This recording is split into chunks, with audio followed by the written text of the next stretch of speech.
Any audio now? I had a restart. Looks like I really hope. Audio now? Okay. Thank you.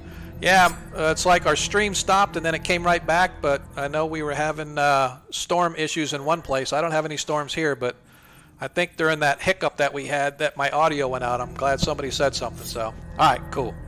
Whew, had me worried.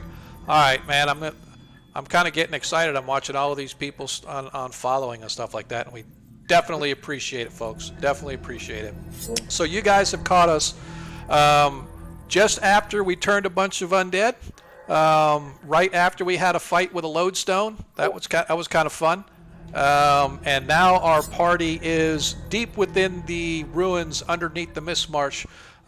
There's an ancient dwarven ruins that they're trying to explore, and they're trying to figure out what to do next, as they've entered into an area of magical darkness. But that magical darkness has been dispelled by the continual light spell that was cast upon one of our wizards or our magic users' items, and it sort of nullified that darkness. So, recommendation?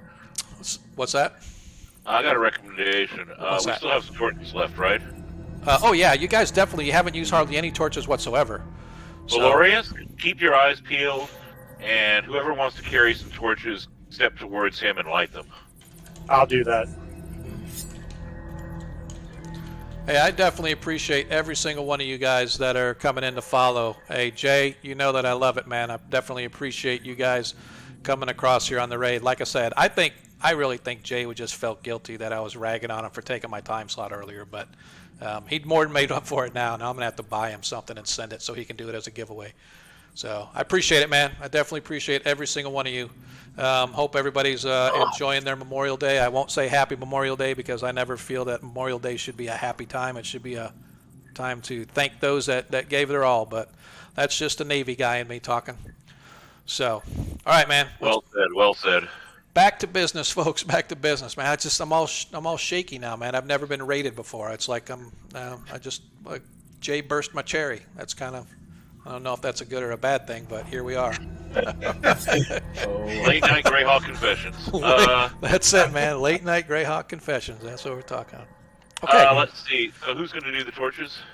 Right. So the only light you have right now is actually. I will. I have torches. Okay. Yeah, because Valorius has the flame tongue going, but so you light up a torch.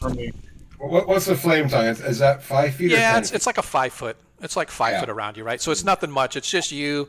But again, I'm realistic in knowing that light's going to be showing and flickering other places, right? But it's really super pale and dim, so you guys can't really see much.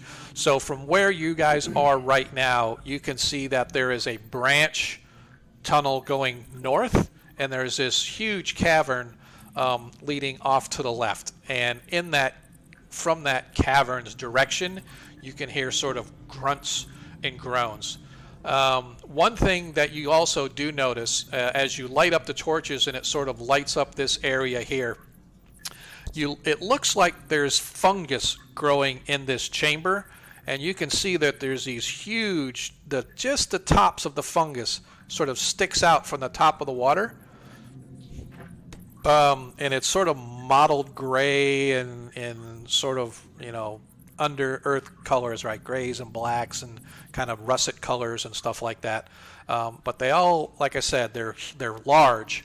And so in order to be sticking out the top of the water, these mushroom stalks have to be at least 3 feet tall, because the water itself is about 3 feet deep, right? So you can see these sort of things, if you will, sticking out of the top of the water. So there's some kind of a fungus growing in this place. Could be shriek. How far are they from us? Like, are they right up against the wall, you said?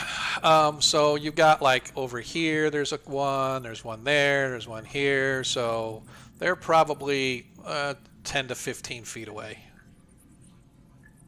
Can we maneuver so that we're walking single file or something like, and stay as far away from them as possible? Oh, absolutely. Uh-oh, what happened? Oh, never mind, that was me. It's like my screen went dark. I went, oh, what'd I do? Okay. Yeah, so if you guys want a single file and keep to the right, you mean? Keep away from them, basically. Yeah. Yeah, so if you look, so there's like here, here, here, here, just sort of forms a line of them, right? So there's like, there would be no way for you to get into the left-hand area over here Yeah. without stepping through the mushroom zone, if you will. But if you wanted to stay to the right over here, you could definitely get up to this tunnel up here, and you guys could make it. Could I also suggest that we use the probe the left-hand wall with the 10-foot pole, the area in front of us, and the left-hand wall with the 10-foot pole before proceeding? Yeah, absolutely. Opening? Sorry, what? Like through that opening, that'll. Like, basically, I'm saying let's just proceed. Do we want to go in there and check out that tunnel? Correct? Which tunnel? That tunnel to the north, or? Yes. That's the question. Where we're going? We'll have to get past the mushrooms anyway to get where we're going, right? Yeah, you can you can move way to the right and stay away from the mushrooms easily and go north. But if you want to go check out the left-hand cavern, you are definitely going to have to go through the mushrooms because there won't be another way to get through there. Sorry. Let's stick to the right then, if that's the case. Away from the mushrooms, but heading north. Okay. If that's good with you guys. So are we assuming that those mushrooms are some sort of shrieker or something, or? They could be shriekers. They could spray us with spores. Generally, mushrooms that large, underground, not good. Bad. That's news. You guys are such wimps. I thought I hired heroes to come explore this place. Heroes but not fools, sir. Heroes but not fools. Yeah, no, I'm cool. Hang on, guys. I'm cool. Hang on. Brodus was trying to say something. Sorry. Sorry, Brodus. Brodus would like to survey and to see if it's possible to climb along the wall away from the mushroom. So the cavern here is probably about 15 feet tall. You could climb on top or climb up the wall and then sort of stay out of that area. Absolutely, it would be the same thing that you did to try to get around the lodestone, or what Valdrin did. So yeah, I would say you would be able to climb, but you would have to climb along. It's going to take you kind of a pretty long time though to climb up, around, and back down. But yeah, if that's something that you wanted to do, then I would say that's something you could do. Well, I was just wanting to know. Brodus would like to know because I don't know if his speed would increase his wall movement at all. No. You know something that's kind of a good point. I've always felt that you can't move your normal speed climbing walls, right? So it's still going to be a slow go. Although as a monk you would be a lot faster than most other people climbing and moving up and down walls, etc. So I would say that if most people's move is like 10 up and down walls, a monk could go at least half speed, unless there's some rule somewhere about monks that I haven't read or I don't remember. There could be that says that they can climb walls and stuff at the same rate that they move, but I'm not 100% of that. So. All right, no problem. Just wanted to clarify. So there was room. Yep, there is definitely room, and I cannot believe that you want to make pizza out of those mushrooms. Okay, that's fine. I'm sorry, I'm reading chat. It's just kind of funny. They're talking about making pizza out of the mushrooms, but that's interesting. So, all right, so if you want to do it, absolutely, let's go. Otherwise, tell me which, we're just going to kind of follow the plan and move north instead. Yep, I'm going to follow the party. Okay. All right. So you guys continue to move your way back north. I think Valdrin also mentioned poke ahead with a 10-foot pole as Yep. we're going. Okay. So you slowly move your way to the north. Dun dun dun dun dun dun dun dun dun dun dun dun dun dun dun dun dun dun. So we're going to move you here, here. So before we actually get there, as I move you guys. I want to move you back. So Oh. right as you get here, right? So I'm kind of moving you guys so you're going single file. Probably pretty sure the paladin would want to go next. All right, we'll put the wizard in the back because wizards are always safest in the back. As you guys get right about to there, you see once again that the light begins to fade as another area of darkness is on this side. And this it's pitch black. It's the deepest black that you have ever encountered. And as soon as you get through this sort of this 10-foot wide opening into from this chamber into the next, you can sense, Valdrin, that the chamber has widened to your right and to your left, but how far you don't know, because it's like walking through a wall of inky blackness, and you sort of step back and you can once again see your friend's light, and you move back again and sort of put your face, it's like going through this wall, this mesh of inky blackness that completely absorbs any light whatsoever, and you find yourself in pitch blackness once again. Pulling yourself to step backward. What do we want to do? Are we going to continue into the darkness or what? Didn't all the undead we were fighting earlier run in this direction? They did. At least you think so. Quick question. This is magical darkness, correct? You don't know, but it seems unnatural to you. Based on what you just, I'm sorry, based on what you just encountered, it seems like it's magical in some kind. Does anybody have dispel magic or anything like that? Unfortunately, no. Not true. Yeah, I was gonna say. Oh, we have don't we have it in the Traveler's Spellbook? Spellbook, yep. Yep. We can definitely burn a burn one of the pages out of that spellbook to dispel this. I would recommend that the other spellcaster do that because I am still concentrating on the spell. Hey, that'd be Monkey Boogers. That would be him. Can't hear you, dude. Sorry, you would want me to do what? Cast Dispel Darkness or dispel magic from the spell book. Mm-hmm. From the from the spellbook. spellbook. Yeah. Can do that from the spellbook, sure. Mm-hmm. Brodus grabs the book. All right, give it here. All right. And I proceed to cast this spell from the book. All right. So, hang on, let me get my notes together here. So I want to make sure that I TPK you guys properly with all of the... Of course. I want to make sure that I give you the reverence that it deserves. Oh, that shouldn't take too long. Yeah. The darkness vanishes before you, revealing a horrific sight. Dozens of bodies in various states of decay are pinned to 3 great lime columns dominating this chamber. The vast majority of them appear to be dwarf in origin, but there are human, elf, gnome, halfling, all mixed among them.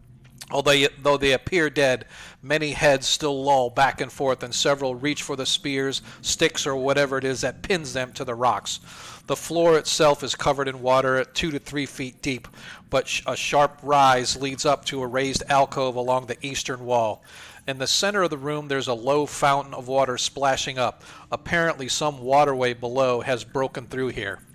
So the first thing that you can see, you've got this rock formation here, and as you guys sort of come in, no drawing on my map. As you guys sort of come in, you can see around the area. So again, you can see all these bodies. There's these large columns here, here, and here that have all of these bodies pinned to them. And while most of them look dead, there are many who still appear to be alive after however long. And as you look, Artheus, you realize that all of these creatures that are stuck to all of these columns, there's like 24 of them easily. They're all undead. So they've long since died. However, for whatever reason, they are now back as undead, but they are all pinned as if somebody was playing with them, sticking them to the columns. I need everybody to declare actions as we go into combat. Loot. Well, I'll make this easy on you. As you guys watch, coming out from behind one of the pillars is this massive creature. It's winged. It's got huge fangs and claws as it sort of roars at you, screeching as from an abyssal scream deep from within its gut. It comes bellowing out, and it just echoes throughout the entire cavern. You can hear it echoing in the far caverns. It kind of almost pierces your ears. Behind you, suddenly you hear the piercing shriek as the shriekers give off their unholy shrieks from the sound given off by this massive demon that is fast coming toward you. And so, therefore, I'm guessing this is the demon that was mentioned last time. this would be the demon that was mentioned last time, the Nabasu. That is correct. Yep. As you guys see, this creature itself is about 9 feet tall. It's got huge razored wings, and it's got massive claws at the end of its arms. Its skin is sort of a slimy grayish black. Its face is just nasty with drool and stuff sort of hanging out with big huge pincers for a mouth. As it rushes towards you guys, I need to know your actions. Well, after that description, I want to get the hell out of here. But, I think we should fight it. Definitely. oh, fight or flight. Yeah. I will not touch that with a 10-foot pole. Are we all in the cavern? We're all in this room? Yeah, so I basically said, yeah, you all came in, but if you want to elect to just go ahead and leave and then tell them, never mind. No, that we're in wasn't the what I wrong was place. asking for. I was just visiting. Since I imagine the shriekers going off behind us would have been kind of, yeah. Yeah. So we're calling our actions? Yeah, I want you to call your actions. I'm actually going to roll for him just to kind of see. I don't really think he can be surprised, but yeah, he was not surprised at you guys showing up, but he rolled a 3 for his initiative. But let's go ahead and state your actions before actions happen. So these are all undead in this hallway, in this area, yes? Yes, but they're all pinned and unmoving. Okay. So still no sign of those ghouls. The ghouls or the here. ghasts. Right. That is correct. Yeah. I am going to see if this guy believes in my illusory missiles or not. Okay. Let's see. Okay, that's what Lightning yours is. bolt. Yeah. All right. So Artheus, what are you doing first? What's your action? So I'm like directly behind the pillar here. You know something? That's just for reference. It's not like where you guys may actually be, but I didn't know where else to put you guys, so I just sort of dropped you on the map, and that's where you are. So if you want to move yourself somewhere else, absolutely. And how far away is it? Each one of these squares is 5 feet, so I'm going to put him actually right here. So he's what, 5, 10, 15, give or take about 15 feet away. Okay. Well, so by the time I whip out my bow, he'd swoop in for combat anyway, so I'll just have to hold my action for now. Okay. Bannable. I will be casting a spell. Okay. Give me casting a spell. Brodus. I too will be casting a spell. Okay. Valdrin. Back to the entry to the corridor. Okay. I'm going to toss some marbles. And how slick was the floor? The floor is actually, it is a little slick, but it's actually probably an inch or two thick of mud and muck, so your marbles are going to land on it, and they're sink. going to sink into the Okay. mud. Let me think. Let me look at my sheet right quick, figure out what else I can do. Okay. While he's doing that, Valorius? Well, since we got our spellcasters casting a spell, I am not going to charge in there with All-Out Abandon yet. So I will a silver-tipped arrow and get an arrow knocked, ready to shoot for my first attack. Okay. I'm going to draw and hold. Okay. All right. So, I need now, who's next in line? Bannable, would you do the honors? I should specify, by the way, I'm drawing and holding at the door. Okay, so you're going to be back here. Yeah, to make sure nothing comes up behind us and let him You want me know. to take my action or what? Actually, if you would do the honors of rolling for initiative. If I could get you to roll. Water? If you could roll a d6 for me. Oh, Lord. So, the Nabasu, seeing the magic user begin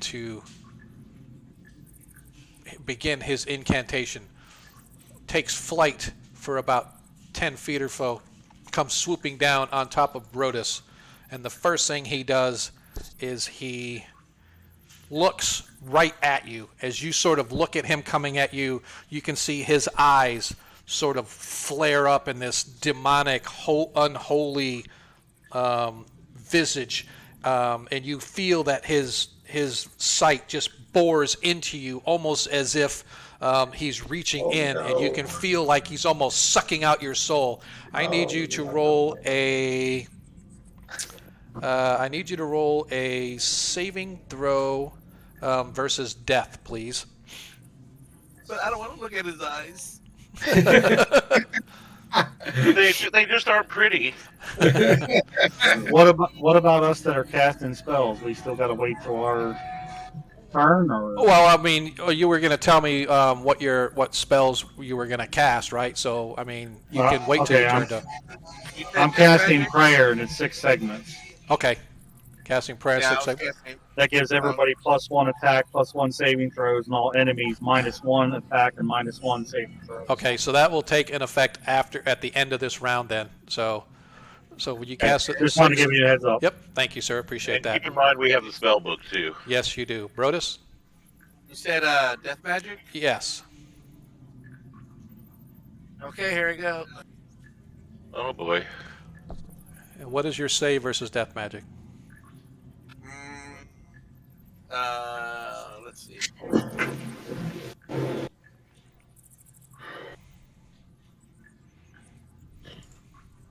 It's 12. Is a 12. So, you guys watch as suddenly Brodus just sort of his eyes go wide, and you just watch him just scream as his body begins to turn almost to this ashy sort of gray, and then he begins to twist and turn, and his body just sort of evaporates, and all that's left is this hulking creature that you've recognized already as the death gaze of the Nabasu has turned Brodus into a ghoul. Oh, boy. Oh no. This is starting out well. I can see a TPK coming up fast. No way. Nope. So, is that good or bad? So I'm going to It's give very you the bad. opportunity to play the part of the ghoul. You should flip his eye. Just flip his I am. token upside down. Yeah, we can do that. Let's do the. You don't retain any of your spells or any of the other stuff, but you do. We'll go do this. It's the cool claw bite attack, right? You get the cool claw bite attack. As you watch as the Nabasu's death gaze, like I said, it turns Brodus into a ghoul. You are human, right? As a ghoul. I take it back. You are a ghast. Ooh. Oh, man. Demi-humans Oh, are that sucks. ghouls. All right. Neat. Yes. So that is its one attack that it gets. It either that or it does its clawed attack. So that's the first attack that it did because he saw the magic user. I need now Artheus. So, what was that? It's the Nabasu's death gaze. It turns Gotcha. failed save versus death turns you into a ghast, or if you're a demi-human, you're a ghoul. Yeah, that's At least the he got- Well, at least you got the weakest one done, see? Yeah. Normally I would say, run away, but it's a paladin. Yes, exactly. You fight to the last man. Yes. Okay. So that being said, I'm going to move him here. So that actually, where he fell, he's sort of right there against the wall, but he's not going to get to act till next round, right? So he's not going to get any attacks or anything right now for this round because he was already involved with his spell. So I'm going to call that. So Artheus, you are up, sir. Okay, I swing, I attack. All right, you Here it move. comes. And you go to attack. Don't forget, hang on just a second, because this is a demonic creature, I believe you get, for your protection, this affects protection him. from evil. This affects him. Sweet.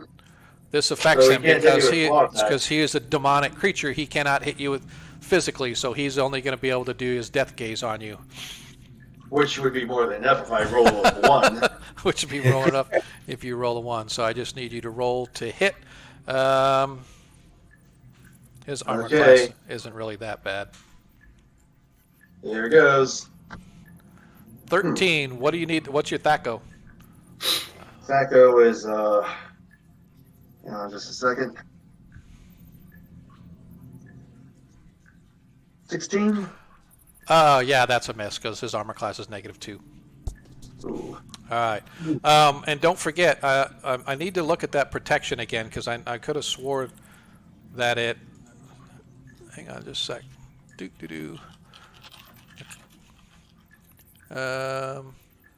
The protection from evil 10-foot radius, that's actually a good point. We may have actually saved Brodus because Brodus should have got the effects of it too.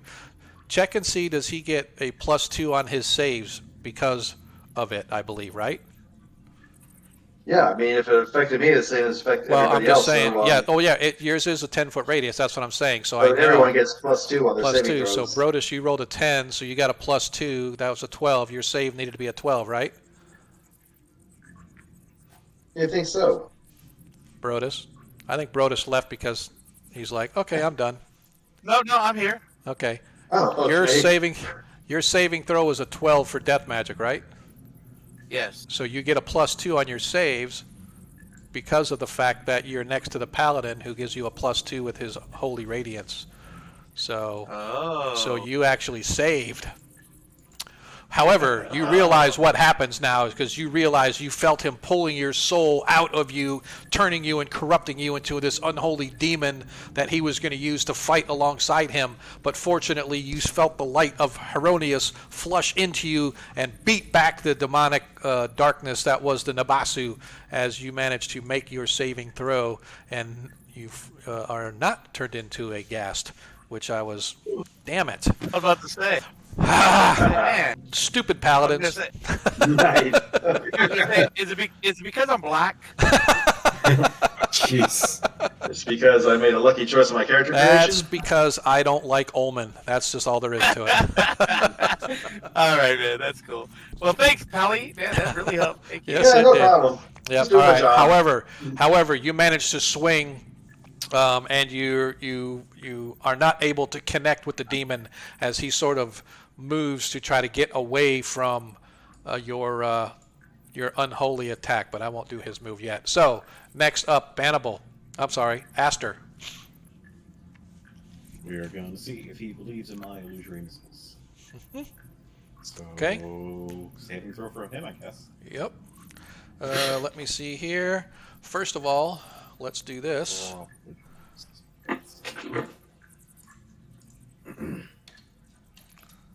Did I just hear a real dice drop? No.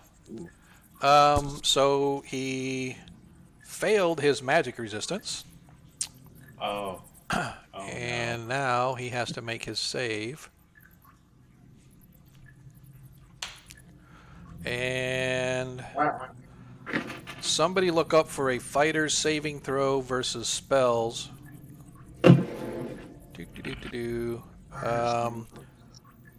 Where is he? There he is. Hit What dice. level? Hit dice 7 plus 14. So hit dice 7 basically. Seven? 7 plus.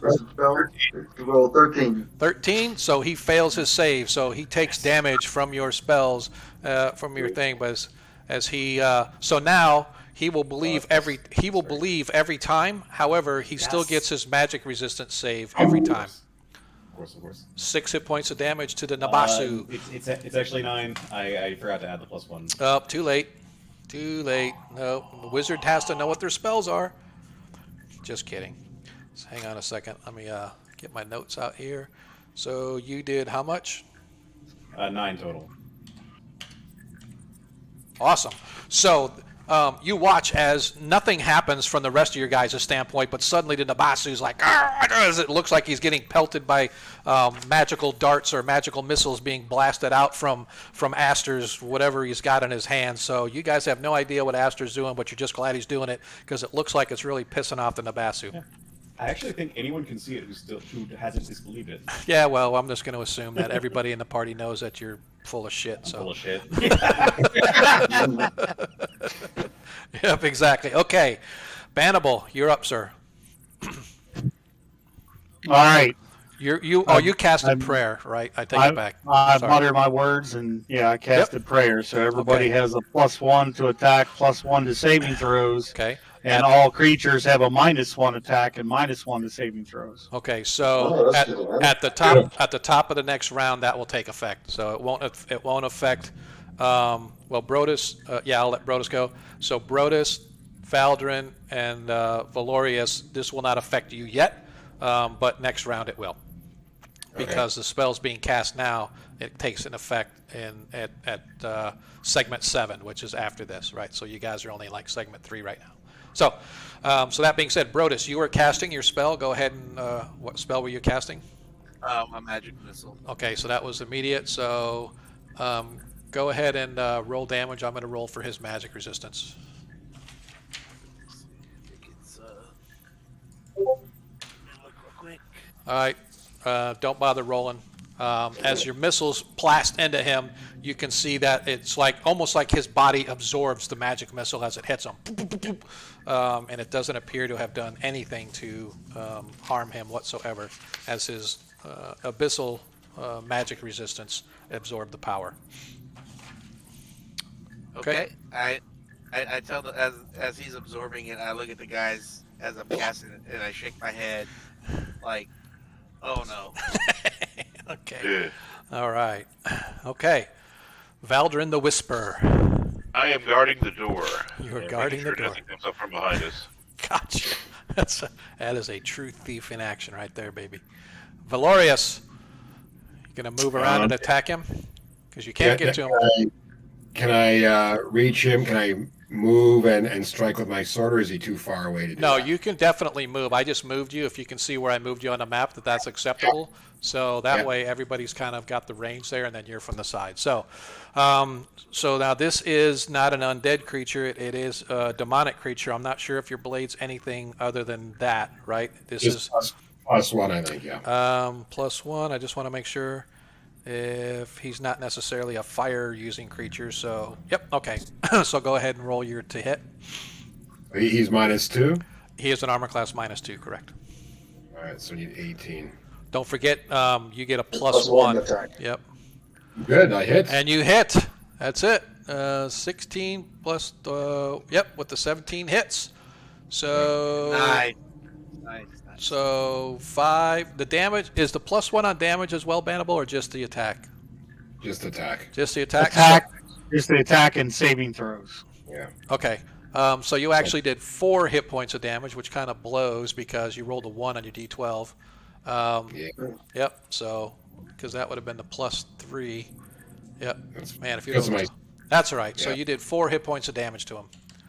All right. As he manages to kind of shrug that off, but now that he knows that you're there, he's extremely ticked off. And He's not dead.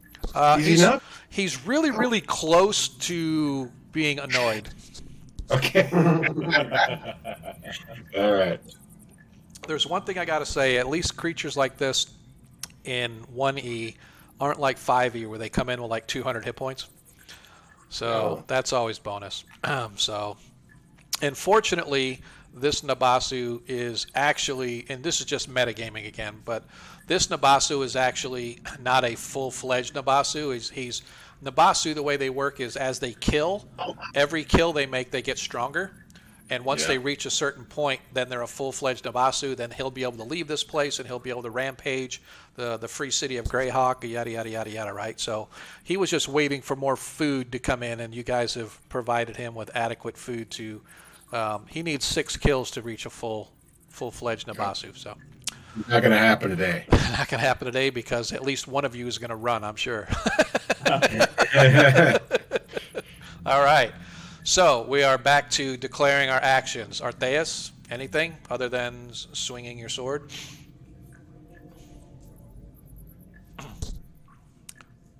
Artheus. Nope, just swinging. Hang on a second. Okay. Are you just looking over your?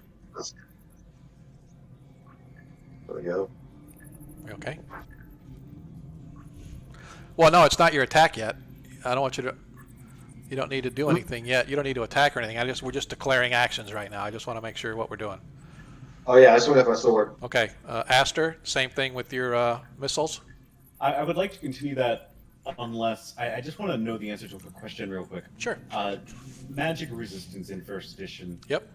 Is that just towards like damaging spells, or if you create like It's anything. web or something? Any spell, any magic spell, if they have magic resistance, it Right. does not affect them at all. Right. Okay. So if you like conjure a web, for example, to try to make a pinata out of something, it's going to be able to resist it potentially, even Yep. though the webs are. I was assuming the magic wasn't conjuring them, so that's good Right. enough. Thank you. Yep. We're gonna see if he resistances. Okay. So, well, I'm sorry. You're gonna conjure what, or you're just gonna do the No, missile? we're not gonna conjure anything. We're just gonna do the missiles. Gotcha. Okay. Sorry, I was reading chat and then you said something and I just got confused and my ADD kicked in. Sorry. You're good. So, Bannable. I'm going to cast command. Okay. One segment. Yep. Perfect. Okay. Brodus.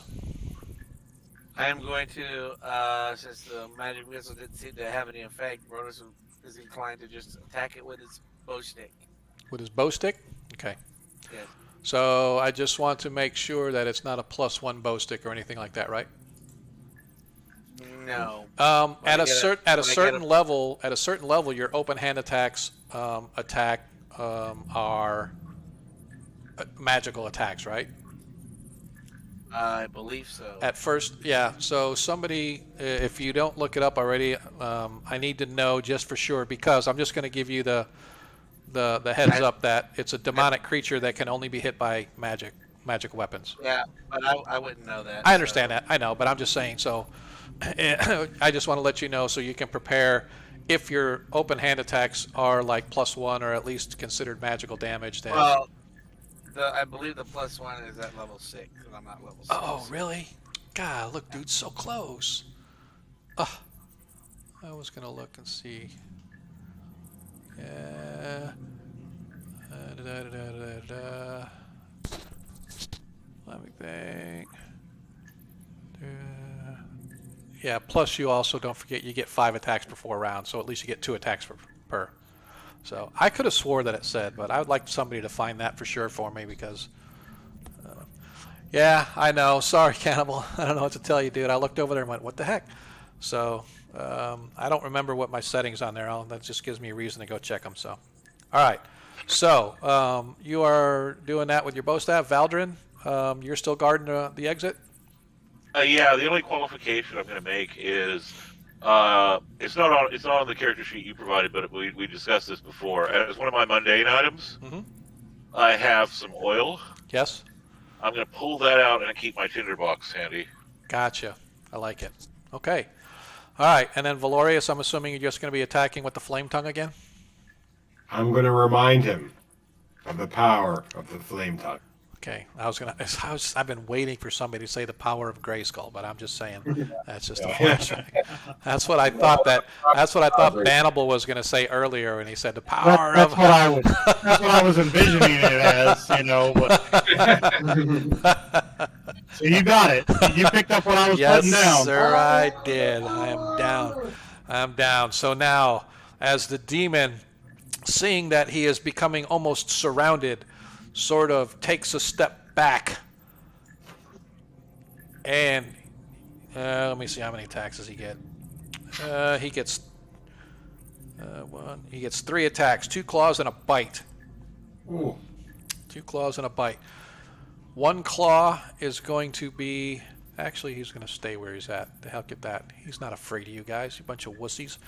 He is going to do a claw at Brodus, a claw at Valorius, and he's going to bite down on the unholy one who dared to try to turn any of his ghouls. Which, by the way, he's creating all of these these creatures. He's that's his power, as he's able to turn them into ghasts and into ghouls and stuff. So as he swipes down at you, so let's roll the dice if I can find my dice tray.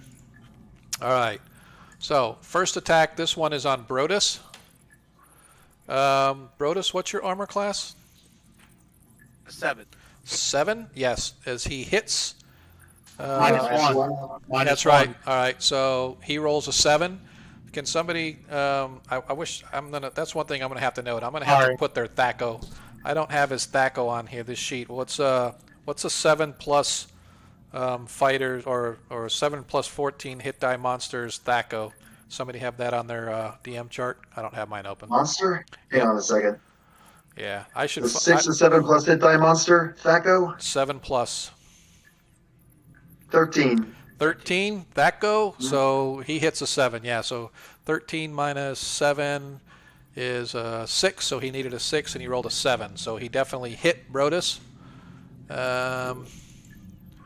And for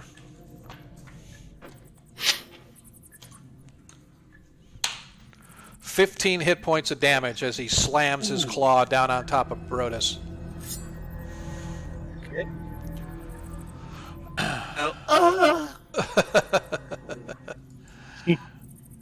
And as his second claw comes down on top of Valorius. 8. He misses Valorius because I know your armor class is like -16 or something like that. Well, 15. Yeah. As he misses. And his biting down on top of our paladin, Artheus. 4, as he misses as well, as he is now done with his attacks, and we are back to the top. Artheus, feel free to swing away. Boom. 13 Ooh. plus 1 is No, that's all well, you adjusted, really. Plus 1 for the prayer, plus 1 for the sword. Oh, you already did. Okay, I got you. Okay, so you rolled a 13. What's your THAC0 to hit? My THAC0. We can look at it. I can look. It's like right on the sheet. If you just look at your character sheet, I got it right on there. So to hit -2, you need an 18. 18. You need an 18 to hit him, and you rolled a 13. Missed. All right. Aster, you're gonna go ahead, and I'm gonna roll his. I'm gonna roll his magic resistance. 39. He makes his magic resistance as the missiles go flying into him. He sort of looks and he swats them away as he realizes that the magic is being, that whatever you're sending at him is being absorbed by his infernal energy. Brodus, whack him with a stick, dude. Break that stick right over his noggin. Oh, nice hit. As you went in, you slam down on your bow staff and you slam on top of him. He sort of moves his head to the side and just look at you and snarls as you realize that your bow staff did not even leave a mark on him. It's like it almost didn't even hit him. You could swear that it came within like a quarter inch of hitting him, and it just sort of bounced off some invisible infernal energy that's protecting him. Okay. What? I don't know what to tell you. You can only hit by magic weapons. All right. Yeah, and I didn't see anything on Monk. That I is didn't see correct. anything on Monk getting a +1 at all. Yeah, I could have swore it was. Maybe I'm thinking a different edition. So if anybody out there knows monks better than I do, let's go ahead and do the research out there and let the help a brother out. let our fandom let us go or tell us. Because I may just decide, you know what, screw it. I think a monk's open hand attacks at 5th level are a +1 weapon, but that's just me because I don't want you guys to TPK, and I don't really care. But well, actually, I do want. I haven't had a TPK since. Wow, Rondak's Actually, in Portal. the Rondak's Best of Portal, Dragon dude. Bard 3, they did have that ruling. Yeah, that's what I'm I think saying. it Is was 5th level, 10th level, or something like that. yeah, that's and I know it's that way in Well, 5e, it but has I don't, become the equivalent of, they can hit creatures hit by +1 or better right, weapons. exactly. But I don't know if that was 2e, 3e, or I know it's in 5e, but we'll This figure it was my out. first key. It was in Best of Dragon Bard 3. Okay. And it Well, was in the early Dragon magazines. if somebody if somebody can find it, then we'll figure it out. So, but we'll figure it out eventually. Anyway, let's Okay. go ahead and move on to the next one. Valdrin, you don't see anything coming your way. However, what you do see, not coming your way, on the other side of the Shriekers, which have calmed down now, by the way, you see this massive troll, and this thing is probably 10 feet tall and half as wide, almost as wide. I mean, he's got two massive heads, and you can see hanging about his neck is some kind of a pendant. You're not sure what's on that pendant, but you can see it hanging about his neck. As then he sort of disappears back on the other side of the rock formations, on the other side of the Shriekers. But that's all you see. So I'm not sure Good if to you know. want. I'll maintain my watch here. Okay. Yep. No undead that you can see. All right. So Valorius, on you, sir. Let's wrap this thing up. He's only got about 80 hit points to go. You're like really close. All right, you ready? Here comes the roll. Okay. Let's see what you got. Oh, so close. If it was any closer, you might have hit him. But Look at no. that damage.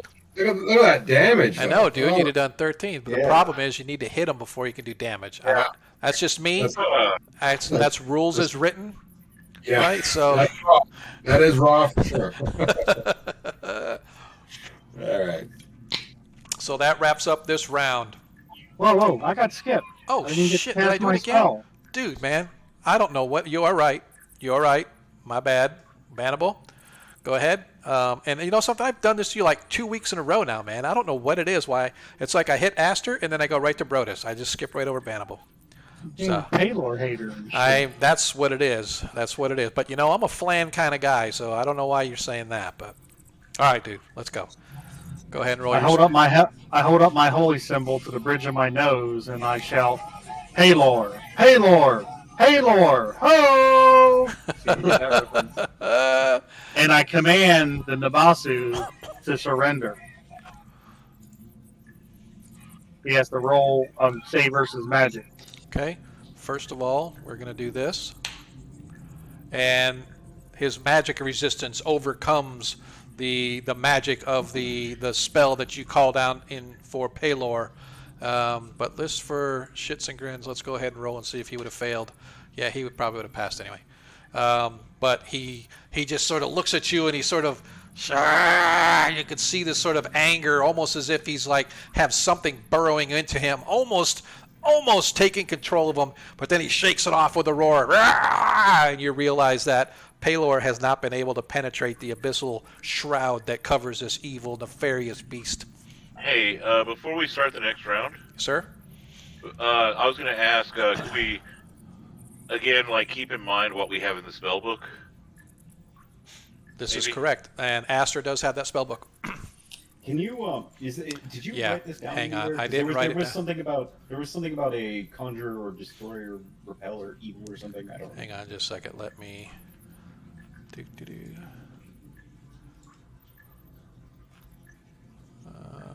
Because they went out way too fast for me to write it down. Yeah. There's such a... Let me see if I can... All right, I'm going to send this over to our Discord chat, Adam. Okay. Sure.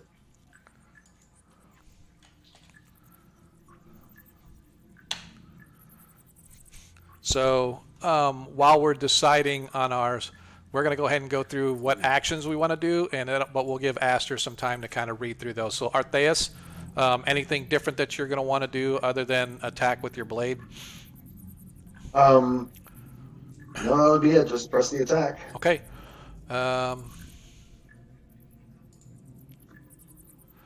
Don't forget, Brodus, you took 15 hit points of damage, right?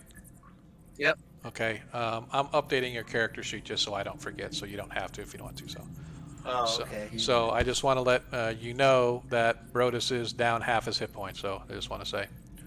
More Yep. more than half actually. Yeah, so I don't know who has healing potions or whatever, but I do. always consider it that's an action, just whatever action. So one action to retrieve it and quench a a healing potion or extra healing, whatever you got. So, so that said, so Artheus is attacking. Aster's looking over the spells. Bannable, anything next you're going to try? I'm going to cast Cure Light Wounds on Brodus. Okay. So is that how many? Is that like 3 segments? 1 segment? It is 5 segments. Okay, 5 segments. So it'll go after everybody goes. Then at the end of that round, then the healing will go on Brodus. So Brodus, what are you doing? You said you're going to drink your healing potion? Actually, I'm gonna try my magic missile again. Okay, perfect. That'll be my last spell. Okay, Valdrin, you're still keeping watch on the rear? Yeah, and my bottle, got my oil, got my lighter, Okay. and holding out for the trolls or undead. Okay, and last but not least, Valorius. Valorius. Stay All with right, me, dude. you know what I'm doing. Yeah, all right, cool. All right, so Aster, have you decided any spells that you want to cast out of there, or what are you going to do? I don't see something very specifically that would affect, like, particularly great about this thing. The magic missile thing is going to happen regardless, even if I drop concentration. It lasts for 3 rounds. Yep. I'm still just like reading through these and. All right, no problem, Bannable. The So thing I was thinking of that might have been super helpful was hold undead, but this is not. yeah, this is not an undead creature, this correct. would not be. Other ones that could work, lightning bolt. I mean, that's obviously a decent one. Slow spell, so he only gets to attack that's one every. That's the other one I was considering is slow. Yep. Let's go ahead and do that. So they're gonna have to resist the slow and the magic missile. Oh, that is correct. That is correct. Yep. All right, cool. So back to the top of the round we go as the Nabasu. Really not liking you guys being in his space right now. Decides that once again he's going to divvy up his attacks. First attack on Brodus, because he knows Brodus is squishy. Oh, and he rolls a 10 too. He only needed a 7. So he hits Brodus. Let me double check on the... Yeah.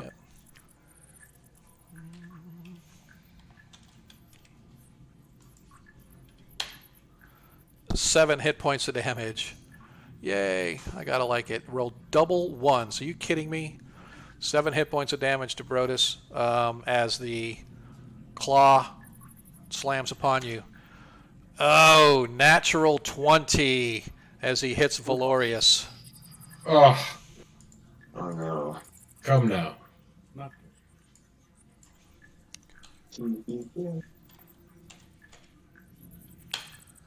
20 hit points of damage. Oh. Ooh. Come again? 20 hit points of damage. Unless you want me to come again, and then it's 40 hit points of damage. But I don't know if you want me to keep rolling it up like that or not. But the critical hit suffers 20 hit points of damage. And somebody get me Tim so I can get Tim's critical charts.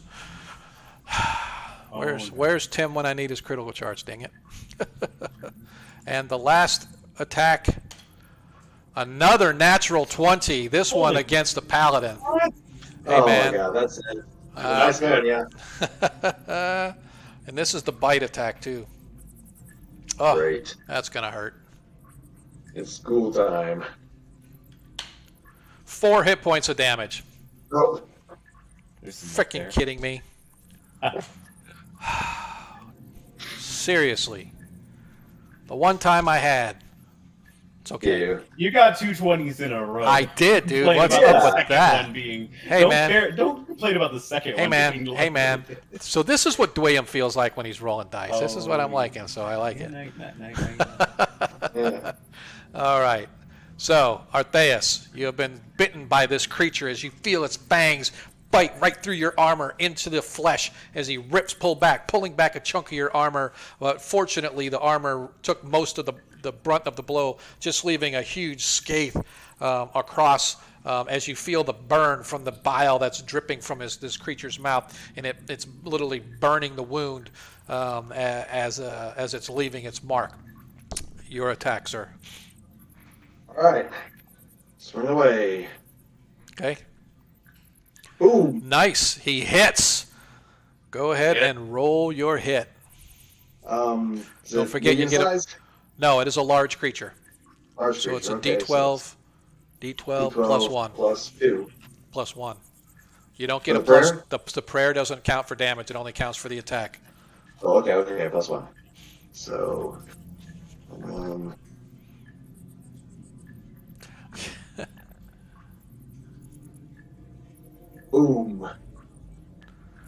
Ooh, 10 hit points of damage. Nicely done. Yeah.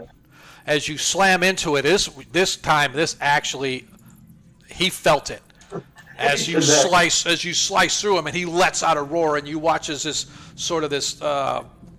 oozy blackish green blood comes pouring out of the serious gash that you put across his belly as he throws his wings up, nearly knocking Valorius backwards as he just yells in pain. Obviously, he is not happy. And you see him sort of start to turn, and he points back toward the undead that are all stuck to the things, and you watch as he's trying somehow. You could see some of the spears or whatever that are sticking the undead to these rock formations are shaking, almost as if he's trying to pull them free to release the undead. Well, okay, Aster. So I first can't- of all, Don't hold nothing back. first I of all, was going to say, I can't change a spell to cast a fireball on That those is- undead that is instead, can I? correct. All right. That is correct. Hold on a You've minute. already cast your spell. So, he saves versus the magic missile, Yeah, okay. and now what was the other spell? Slow. Slow. He saves versus the slow spell as well. So as you cast this slow spell, whenever it goes off, you see that it does not seem to affect him whatsoever. He has a 50% resistance to magic, so just so you're aware. Yeah, I kind of put it together. Yep. Okay. Bannable, sir. You back for your bio? Yeah, I was told you I was casting Cure Light Wounds, so it Yeah. goes off at the end of the round. Yep. I just wanted to make sure that if you were back, because I didn't want to roll your dice for you whenever it comes. So, all right. So go ahead and roll the healing now, just so we don't forget, because I'll end up forgetting you. I have no doubt.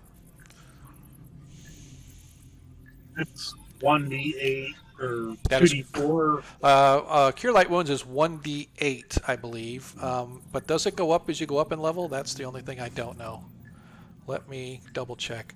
See, I'm really have to start learning all these spells again, because it's just been so long since I've cast any of these. So let's While you are looking at hang on a second. Like Cure Light Wounds. Sorry. 1d8 points of injury damage. It's reverse cause light wounds. Blah blah blah. Yeah, it doesn't say in the Yeah. write-up. I got the book open right here. Yeah, there's no. It's 1d8, right? So, but I was just wondering. I couldn't remember if in the older editions if it's scaled, but looks like Cure Light Wounds does not scale, so it's only a 1d8. Reroll ones.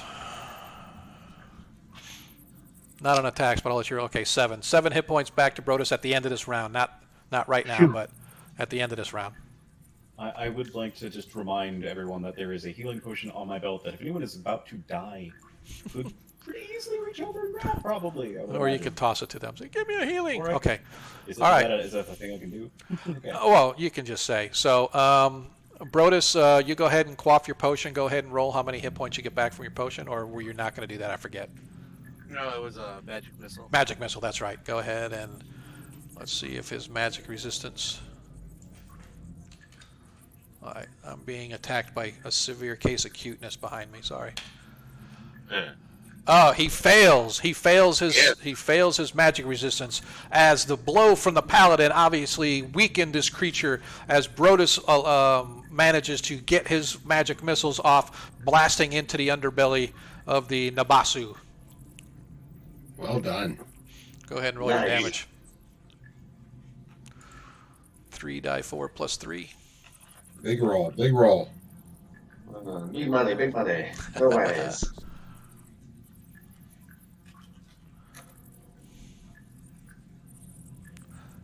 You can do it.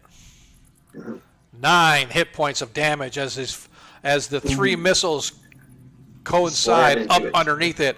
And he definitely felt that as you watch as more of his flesh erupts away from him. Bah! Blood flowing all over this thing. As once again, as it reaches back, I have to roll, if you'll excuse me.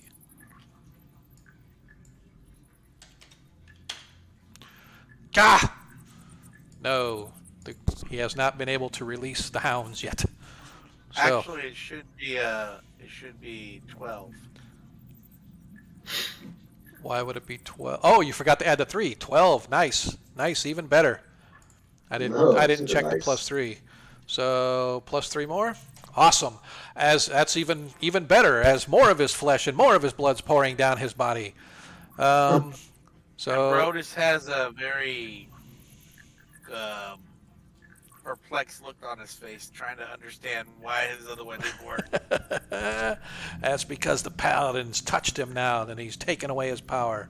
All right, Valdrin, anything that you want to do other than, Just a question, a point of order. just want to sit on fire? I'm guarding the door, right? Yes, sir? Would I be able to notice the pile of bodies starting to move and try and pull away? No, I'm just because asking, I noticed- because from where you're at, there's a huge rock formation Okay. going all the way up that you cannot see around. Okay, Nope. I'll hold my position. Yep, you see your friends battling, and nobody seems to have fallen, so that's always a bonus. Definitely. Okay? All right. So, Valorius, your attack, sir.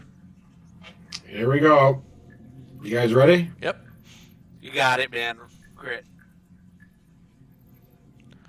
There we go. 17 hits. Nice. +1 additional. Yeah, 13. Yep, that's actually. I was just saying you get the plus additional for the prayer, so that's a 18 to hit, and the damage you don't get a +1 on the damage. You just get your. Oh no, because +3 is your strength, and then and the sword. the sword itself is a +1, so it's an additional. So it's 13 damage. So, just as the Nabasu turns to focus his gaze upon Valorius, trying to suck his soul out, Valorius rises up, and you watch as his blade comes flying up, straight up the belly, slitting it from the belly, and the sword continues its march all the way up under his jaw, through the skull of the creature, and you watch and howl as the creature howls in pain. And then the life sort of leaves its eyes as a Nabasu splashes into the water between you and this large fountain over here, and apparently you have slain it where it stands. And I scream out, I am the god of hellfire. Raise my sword. Praise Cronius. Yeah. And I run over to the Praise body. everybody. I run over to the body with a dart and start stabbing it. You bastard! You bastard! Could it be from Conan the Destroyer? Yeah. Yeah. Malik. Nice. That was actually good. He had 13 hit points left, Wow. and that's a no. Nice. That's a no lie. He was getting ready to unleash the undead and his death gaze again. So Oh, somebody God. was gonna. So I said, the end of the third round, he's gonna do the death gaze again, and sure enough, you guys made it to the third round.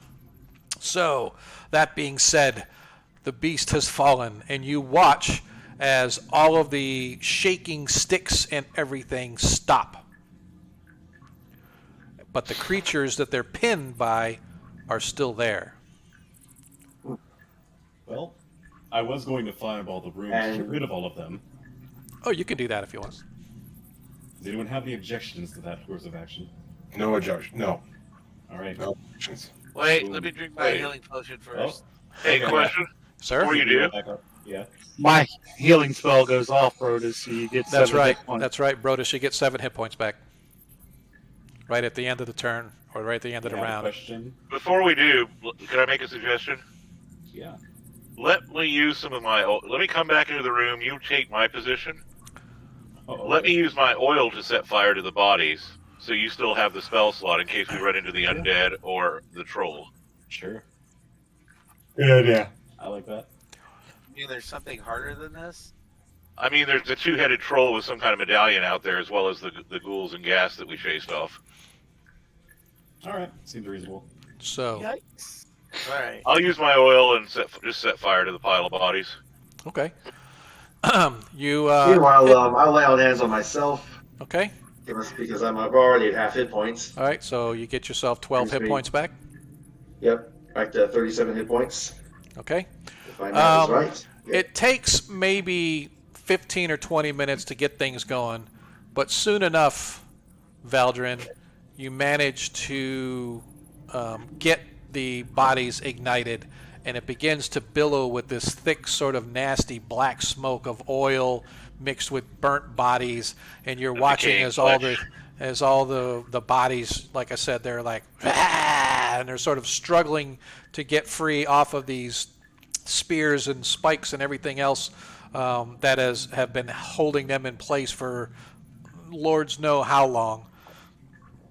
But Let's get out of here. I need breakfast. Okay. as you guys find yourself back at the Wait, don't ever search the room. oh, you can definitely do that if you want. Yeah. Well, just- here, let's search the place. Yeah, definitely. I'm gonna quaff my extra healing potion now, Sean. Okay, go ahead and roll for your hit points. 17. Okay, you get 17 hit points back. I'm doing the same. Same for the. Okay. But it's a regular healing, so it's 1 to 8. I think. So how do I remove that? Oh, look, 7 points. That's good. What are you trying to remove? Well, I only had one extra healing potion, so I was trying. Oh, don't worry, but you can't take it off your character sheet. No, but, Yeah, no big it's unfortunately it's a PDF that I have to upload, and I only did that so you guys would have access to what you had and stuff like that. So, sweat. all right. So I may forget to use it though, just so you know. Yeah. So, making a search of the room, you guys really find nothing apparent value. It takes probably about half hour for everything to kind of burn off and the bodies to stop moving, and those that are still moving, you're able to easily go up and coup de grace because they're immobile and they can't get away, so you can hack at them all you want until they die. Daggers to the head, stuff like that. But you find really nothing in this room. However, off the eastern side, you see that there's sort of a raised area where a sandy shelf turns to rocky passage, and it leads into a small chamber, perhaps 10 or 15 feet wide by about 30 feet long or so. That is correct, up in that area up there.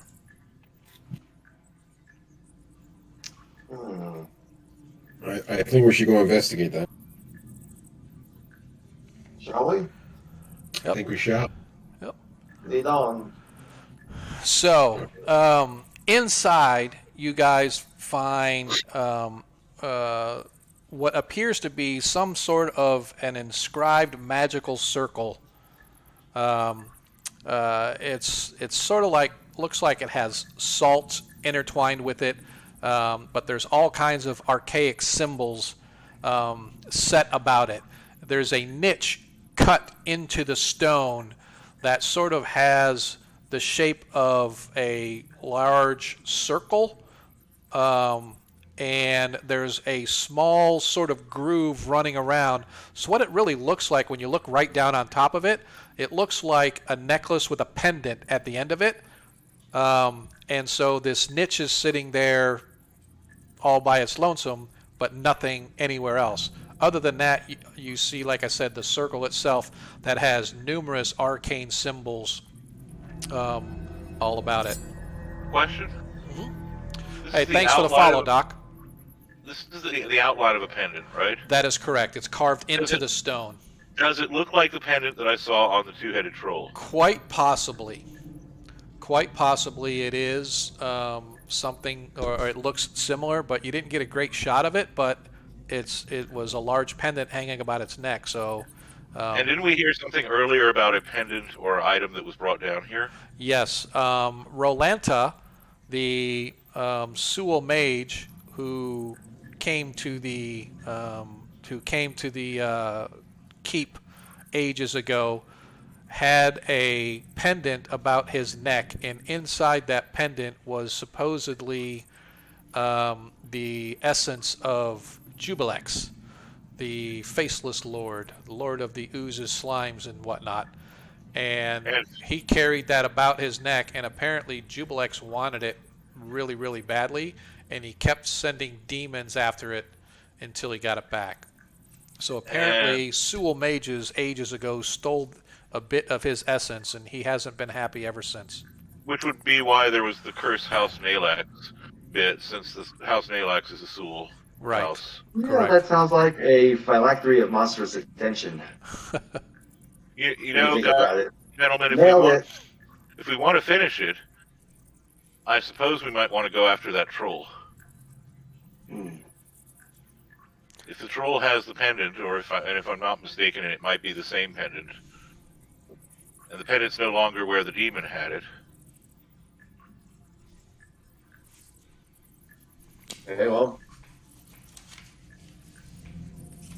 I'm Otherwise, we're leaving a troll down here unattended with a statue containing part of Jubilex's essence. Ooh, that doesn't sound good at all. No, that's for sure. Let's finish what we started, folks.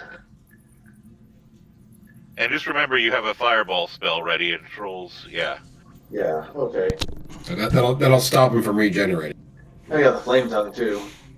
Yep, that's true. Plus 2 versus regen. Yep. Yeah, plus 2, yep. Shall we go do this, gentlemen? Yeah, let's do this. I think we shall. Come on, Cobra Kai. I'm gonna drink my last regular healing potion.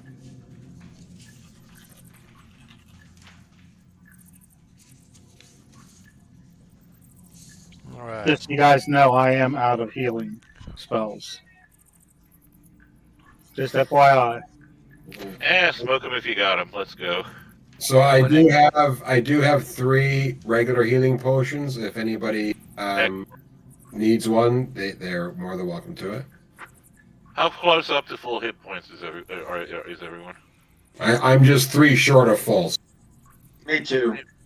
I'm down 10, but I'll be fine. And Brodus, what were you? 430. Sorry, I can't hear you. 24 of 30. Okay, so 6 short. Yeah, I just drank 2 healing potions. That's why. And Let's go, man. Bannable, are you sure you don't want a healing? Yeah, I'm good. Let's go troll hunting. Yeah. All right. DM, can we go in the direction I saw the troll head? Sure you can. But now that you realize that right here, here, and here, you realize those are in fact shriekers. So to get past them, you would have to do some way to get past them, or you can just say we don't care, and we're just gonna walk.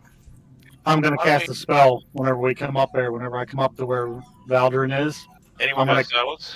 I'm gonna cast silence. You just wave your flame tongue and burn them out. No, I think Banible's already decided what he's going to do. Go ahead and tell your plan, I like Banable. the idea, Banable. I'm going to cast silence 15-foot radius in the center of them to capture as many of them as possible. You'll be able to get all of. You'll be able to get all of them. Each one of these squares is 5 feet, right? So you'll be able to. You'll be able to get them all right here. So as you guys go, Banable releases his spell, and for all intents and purposes neutralizes the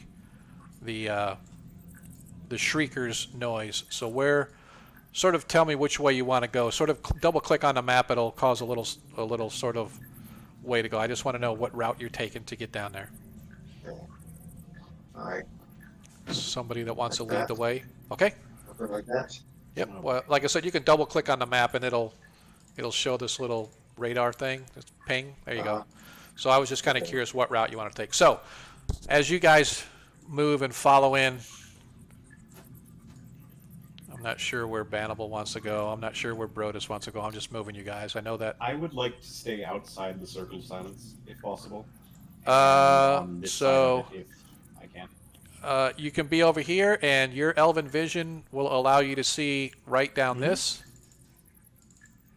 but you can't see here, right? So over here you can't see because this is a huge rock formation.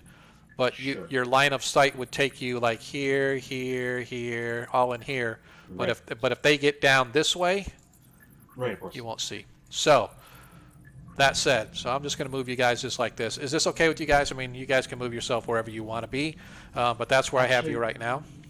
If I stand here, could I see? And I'll just draw a little line real quick. I'll delete it. Yep. Could I see? It's not letting me draw. I don't know why. I can see like. Hey, thanks for the follow, Caesar. I appreciate it. I tried to do a straight line. As much as I could, I got but you. it Yeah, didn't no, let me. no, absolutely. Yeah, so you can see all the way down to this area down here, right? You'd be able to see It's straight not through. in here. Correct. Or over here, etc., right? Because so you can't see around the corners, right? But yeah, you can definitely see down there. So as you guys approach, just as he said, Valdrin, or you guys see this massive two-headed troll come stumbling out from around this corner. As he sees you, he sort of hisses and slathers. He's like, Rolanta! You're freeing Rolanta! As he comes charging at you guys, speaking absolute perfect English. As he comes running at you guys. What did he say? Rolanta! You are freeing Rolanta! Oh, okay. And metagame purposes, the demon up there was kind of keeping the essence of Rolanta trapped here. And now that you've killed the demon, Rolanta can be free to get out of here. And so now he's going to try to get through you guys to get out of here. So I was just saying. I didn't want to say that too much, but here we are. So I just wanted you guys to know sort of the backstory, what's going on. So let's do actions. Artheus, action? Yep. What that be? Moving away, I guess. Attacking. Oh, you're going to attack? Okay. Aster? I can't fireball that thing without hitting the rest of the party. Well, you can actually, fireball down here. Oh yeah. And let's see, it's a 30, I think it balloons into a 30-foot radius, right?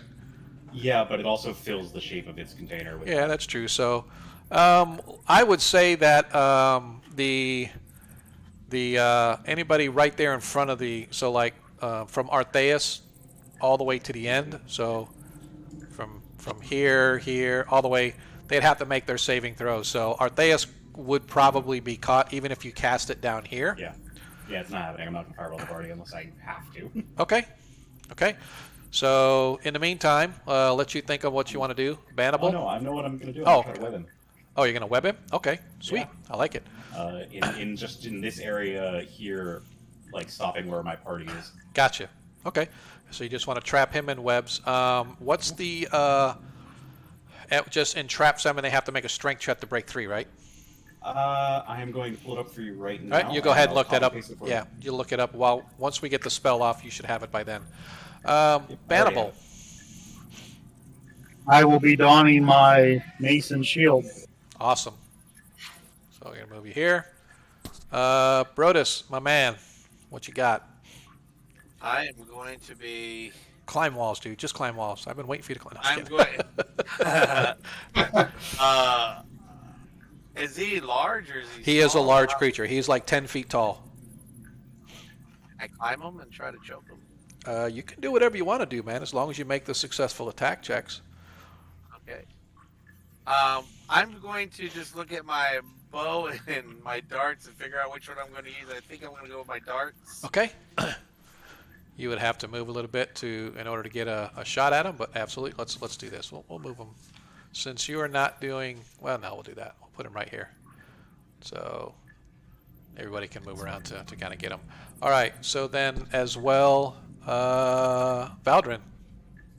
Still have 2 containers of oil left. Okay. I'm gonna light one, run up and throw it at him. Okay. Awesome. And just so you know, if I hit, has an effect that's in the DMG that I'll tell you about. Yep. And then if you don't hit, I still say you can splash because it'll hit the rock behind him Cool. and it'll splash on him. So you Splash just back. tell me the splash damage. Cool. Valorius. Oh, I should say, as long as it's not like a 1 or if you're within a couple of hitting him, I allow the splash. But if you're like way off, then no go. Cool beans. Yep. All right, Valorius. DM, can I change? Yeah. I change mine? Sure, of course. Yeah, I'm gonna light a torch. You're gonna light a torch. Yeah, 'cause I'm gonna attack with a torch. Oh, dude, I like it. All right. So, And Valorius, last but not least, I'm assuming you're moving up to just swat at him? Yeah, with my sword dripping with fresh blood of a major demon. Okay. All right. All right. So now it is. Let us go. I think Brodus already went. So Aster, let's go ahead and have you roll initiative for us. Okay. I rolled D6. That 1d6. That is correct. High wins. You rolled a 3, I rolled a 4. The troll goes first. So as you guys move up, the troll, Rolanta, is extremely happy to see you as he rushes up and starts swinging wildly with his wicked razor-sharp claws. Now if I could just find his stats, that would be even better. Ugh. I hate when I turn around and I do something and then I forget where I put the paper. And there he is. All right. So he is. I need someone to have the what's the THACO for a hit die 10 monster? Hit die 10 monster for what, fighters? Yeah. So it's typically no, that's their saving throws. That there's a attack matrix for monsters for HD 10 for THACO. Hang on a second. I don't know why I didn't have this handy. Yeah. What was it? Hit die 10, you said? Yep. And the THACO for hit die 10 is 10. Okay, so he needs a 10 or better to. He actually needs a 12 or better to hit. I just want to. I'm keeping the THACO up there. All right, so he needs a 12 or better. So you're armor class -2, right, Charlie? Yes. Okay.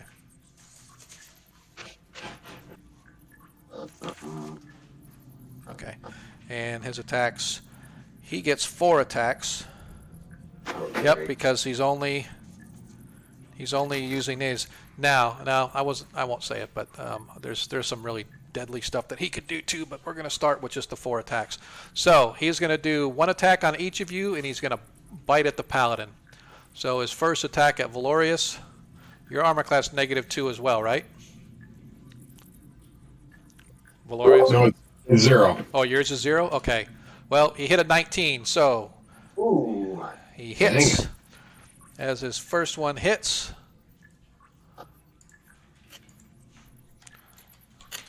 as you suffer 6 hit points of damage from a razor-sharp claw that slices down, like sort of catching your shield arm. Most of it's just jarring damage, but definitely did a number on your shield, although it's still serviceable. Second attack for his claws goes at Artheus. 8 misses. 16 he hits for 7 hit points of damage to Bannibal. And finally his bite attack goes back to Artheus. 7 he misses on his bite attack. So 2 of you have suffered damage from the razor-like claws of this massive 2-headed troll. One slammed down on top of you, Bannibal, and the other slammed on top of Valorius. Fortunately, y'all are squeezed tight enough together that Artheus got a little bit of a deflection bonus from the 2 side partners, as the troll was unable to land a blow on either time. So, Artheus, your attack, sir. Okay, is the prayer still in effect? How long does prayer last? I forget. No, because you guys did a lot while you were in there, so the prayer would have gone up long ago. Okay. So, I swing at him, and here goes. Hey, thanks for the follow, man. We're getting some good followers tonight, man. I appreciate it. 19. Awesome. Nice hit. Right, as your blade slices up and catches the troll almost by surprise, go ahead and roll your damage. Okay.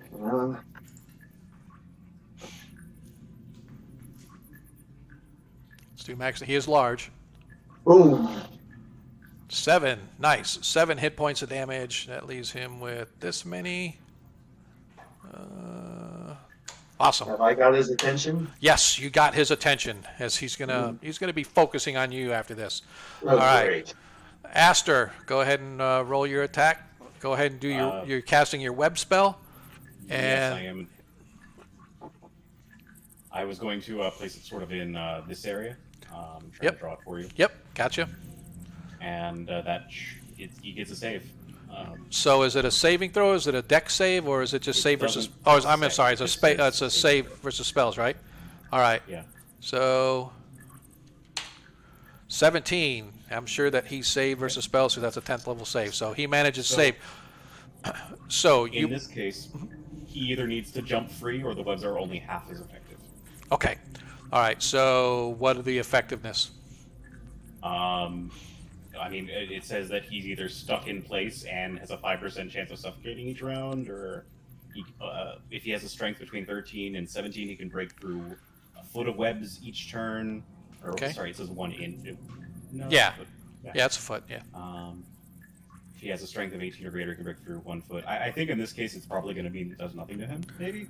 But regardless, if he doesn't jump free, then he will be in those webs, and if those webs are lit on fire, I assume he's going to take damage. Right? Gotcha. Okay. Yep. So he is, although he is not stuck, he's not as mobile. So I am going to say that even because he saved, his feet are kind of stuck there slightly, but it never trapped any of his arms to make him immobile. So he's still able to swing at all three of you and bite at any one of you. But right now he's not moving because he doesn't need to move. If he needs to chase you, then he'll make his strength check to break free out of the webs because he is rather strong. So that done. Bannable, go ahead and roll your attack, sir.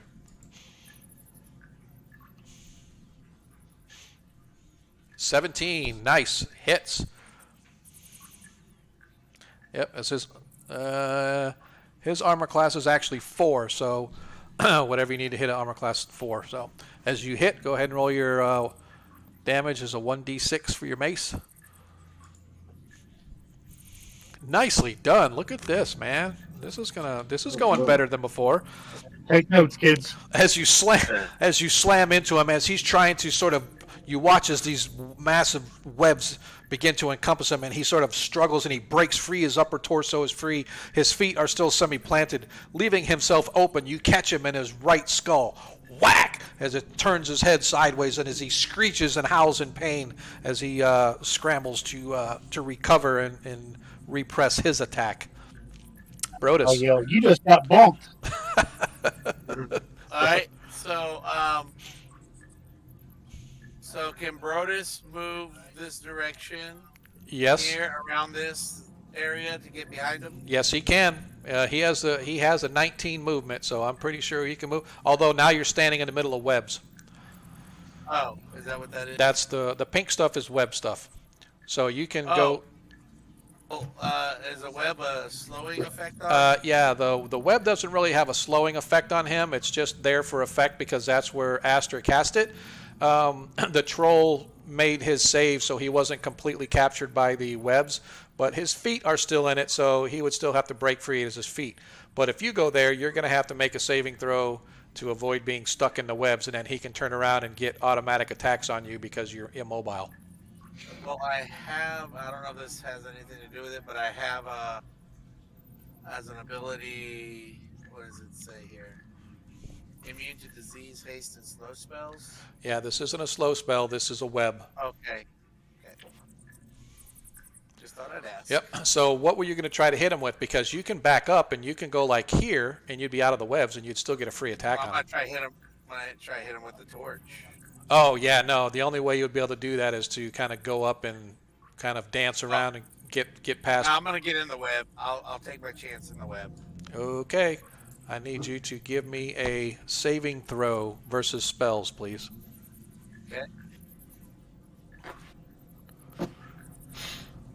Here we go. See what happens.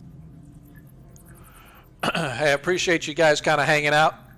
And I don't know about anybody liking it and stuff. I'm still kind of befuddled. There's some things that I still don't. It's been so long since I've run 1E, and I just don't know all the rules again. But we're getting there.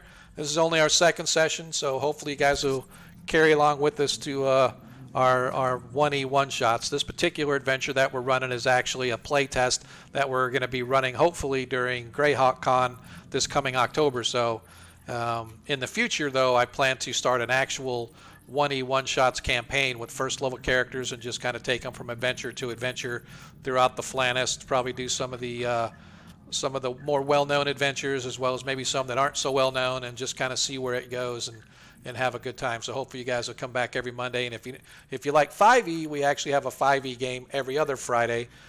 This is our off week, but the following Friday is our 5E game called Parent Land Adventures. So again, hope you guys will all join us. I appreciate the follows, man. I'm starting to feel the love of this place. It's kind of nice. So you actually managed to save. So you managed to move through the webs nimbly enough using your monk abilities. You sort of stealth your way up right behind the troll, and now you're actually standing in a spot where you can move and duck and dive without being stuck in the webs, and you can still attack the troll. So you've done that. So go ahead and do your attack again. His armor class is 4. Okay. And I believe my Thaco So you need a 14. You need a 14 to hit.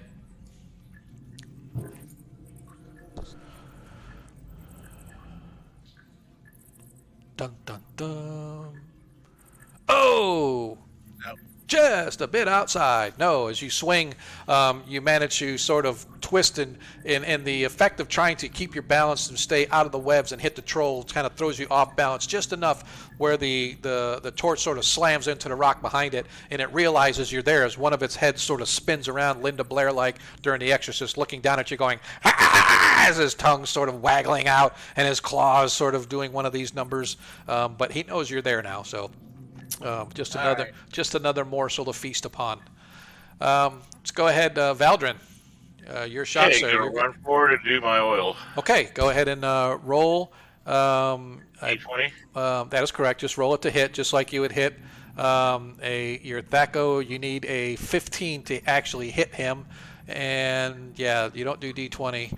Just, What do I do? So if you actually click the dice at the bottom right, there's a D20. Oh, okay, yeah, sorry. You click that, and you'll see it actually puts what the script is to actually create the dice, and then you hit the enter key, and then poof, it'll send. All right, cool. Thanks. Yep. 17 as you hit him.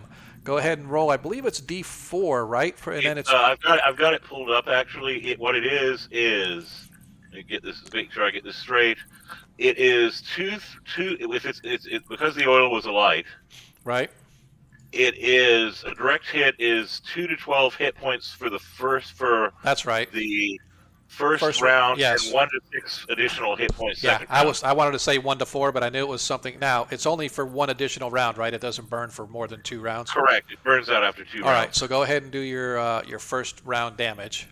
As you Okay, guys then. watch, as the thief who is sort of guarding your rear this whole time finally joins the action, and you watch him as he has this Molotov cocktail oil flask, flinging it, slamming into the troll, and you watch as this oil just bursts all over the troll, starting to set it on fire, and you can hear the sizzling and popping of skin as the troll begins to screech. And boy, you roll crappy die 6s, but that's okay. 6 hit points of fire damage to the troll, as he does not get to regenerate those 6 hit points. So let me make a note of that. So he can't regenerate that. All right. Awesome. Nicely done. Valorius, you are up, sir. All right. Can I strike, or is that webbing? No, you can strike. That was just for us to know where the webbing is and stuff, but you're still able to get at the troll without getting into web. Yeah. All right, here we go. Oh! Oh, nice. Not a natural, but it's still a 20. As you do 10, now that's plus 3 versus large. You add an additional plus 2 for generated, so that's 9 or 12 hit points of damage. Yep. And those 12 hit points of damage are not regenerable. 30. Well done, sir. Nicely done. All right. So that is Very nice. everybody. So before we go, all right. So I am not going to let him do any of those this round. Okay, cool. So that being said, back to what are your actions? Let's go ahead and declare actions. Artheus, Anything different that you want to do other than pound on this thing? Nope. Press the Aster, advantage. Aster, you see that you have partially entangled this creature, although it doesn't look like it's going anywhere anyway because he's blocked by the 3 of your party members. So you also note, however, that Brodus has managed to sneak in behind the thing. So, All right. I'm just going to cast Fireball. a magic missile at this point. Kind of watch. No, I'm not gonna fireball the party. It's even worse now. I'll hit 4 of them. Fine. Although God. I guess fireball doesn't melt magic atoms, does it? Back in my day, wizards didn't care. Wizards and thieves didn't care. Fireball. Oh wow. I don't care how big the room is. I said fireball. I All right. guess I'm just too young. I don't know. Too naive. That's what it I'll is. magic missile them. All right. So magic missile it is. Bannable. Anything that you want to do other than attack with the mace? Gotta bonk his other nugget. Gotcha. Brodus, continuing attack with the torch. Yeah, when do I get my 2 attacks? Actually, you should have done it every time. So you know what? I'm going to give you 3 attacks this round. Okay. And then you'll get, well, actually, no. So you get 1 attack per round for 4 rounds. And then on the 5th round, no, I take it back. 1 attack per round for 3 rounds. And on the 4th round, you get 2 attacks. So this is round 2, right? So, Oh, so all the rounds start over. well, no, not, Like well, battle. yeah, so, yeah, a round, once we go to the top of the order again, that's a round, right? So we've just completed round 1. Then we have round 2, and then round 3. And then obviously, if you need a round 4, if you guys are still standing or he's still standing, then you will get your 2 attacks at that round. Make sense? Yep. Now, that being said, that's only supposed to be for your open hand attacks. That's not for holding a weapon in your hand. That's only your open hand attacks. So if you use your Kung Fu Kwai Chain skills on him. I'll keep with the torches. Okay. Yeah, it's probably going to do more anyway. Well, not more, but at least it'll do damage that can't be regened. All right. So back and then so Valdrin, anything else, or are you just going to hold back? I'm gonna withdraw and light my final bet thing of oil. Okay. All right.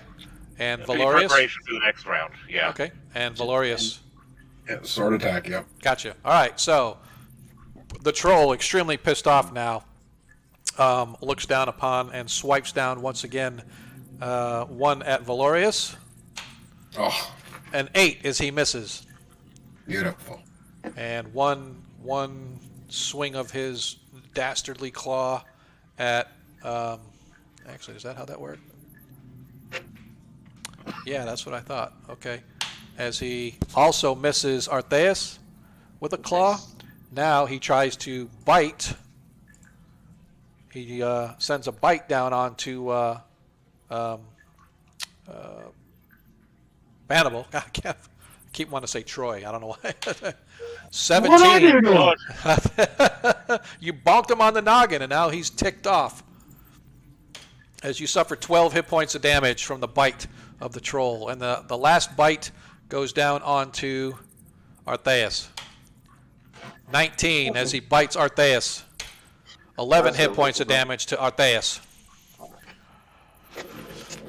And we are back to you guys. Artheus, you are up, sir. Yeah, I'm at. Just as a reminder, these webs are flammable and will burn for a full round if they are exposed to fire damage. Right, here we go. Yay. Great. 7. Nice shot. Almost. Not quite. No, as you miss.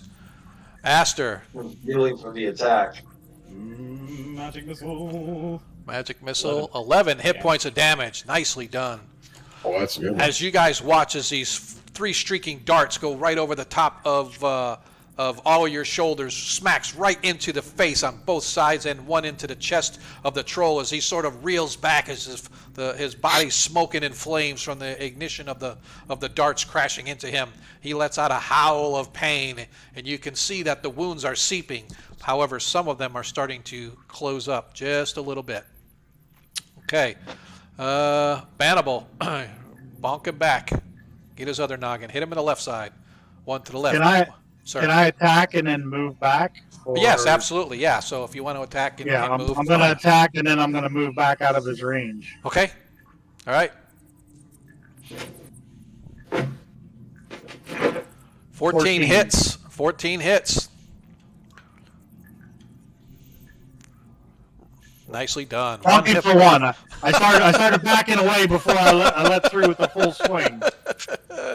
Nicely done. Nicely done. And I back away out of his range. All right. Just as you go, he tries to sweep at you, and he ends up missing. All right. Go ahead. Who's up? Brodus. Brodus, my man. Hit him with the torch. Actually, Brodus, I should have done this last time, and I do apologize. You get a +4 on this attack because you're behind him. But you still hit. 17 + 4, 21 hits. As you strike him with your torch, 1d6, please. 1d6 because of the fire damage. 2 hit points of fire damage. All right. Next up, Valdrin. You're 1d6 of the fire damage. 1d6. Go ahead and roll for me. As the oil goes out. 1. And 4. Nicely done. Cool. All right. Valorius, you are up, sir. All right, Let's here we go. put this guy away. Don't forget, you get a. You have your flame sword, right? Yep. Okay. Oh, nicely done, but no, not quite. Okay. Damage would have been really good. Nice damage. Yeah, been really, really good. Too bad, so sad. You guys are giving me so many chances, man. I appreciate. I haven't been able to kill a character in such a long time. You guys are giving me all these opportunities. This is why we love 1E.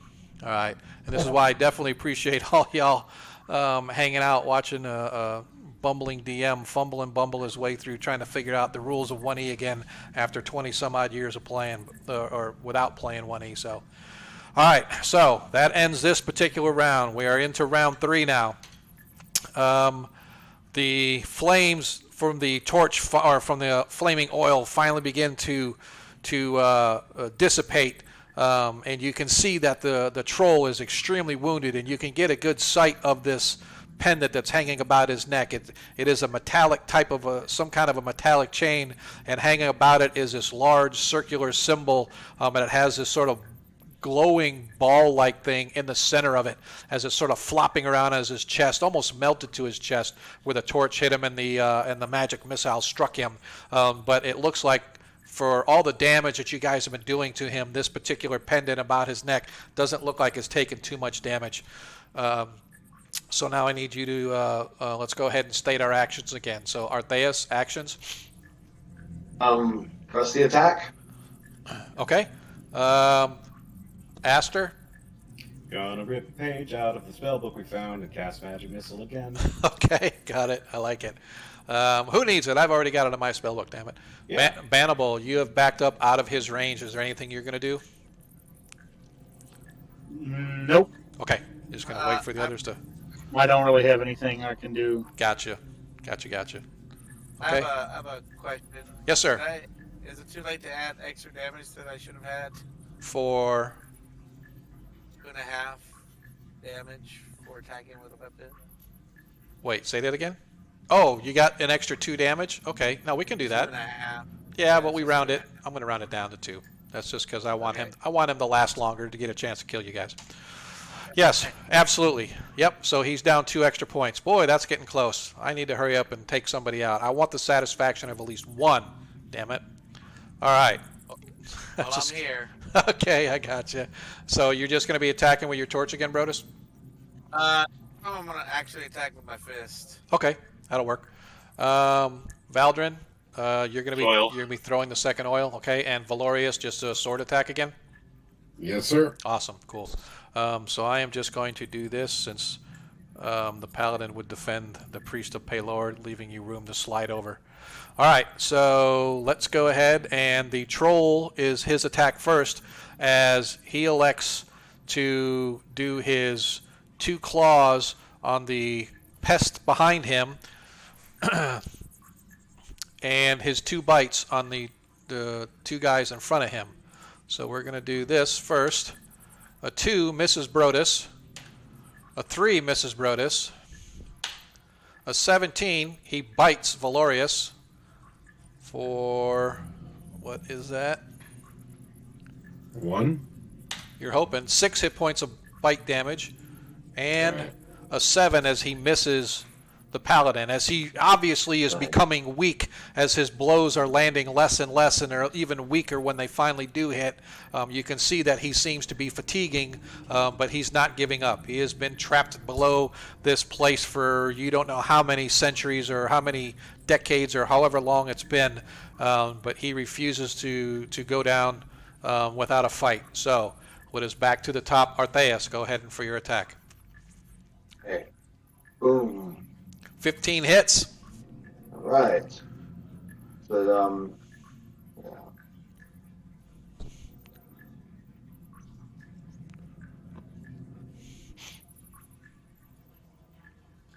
Dun, dun, dun. 1d12. Nice. 13 hit points of damage. As that blow lands and you watch as you actually cleave through one of his heads, and his left-hand head literally falls off his shoulders and blood begins to spurt out as he sort of staggers back, but he's still standing, but he's flailing wildly now. Put your head on my Aster. shoulder. Aster. Magic. I think that's how it's done.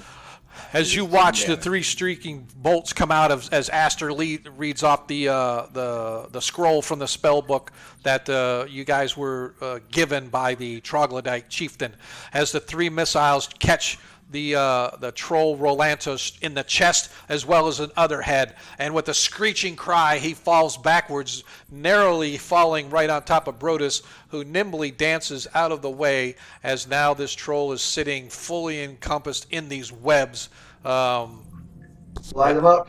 but his body is not moving. Light it on fire. As you guys quickly run over, and Valdrin, you manage to get the oil onto the webs and onto the troll Where's that as you guys torch where's him that flame tongue? and let him on fire with Valorius's flame tongue. You watch as the body begins to smoke, as the troll begins to shudder as he's trying to regenerate himself, and every time he tries to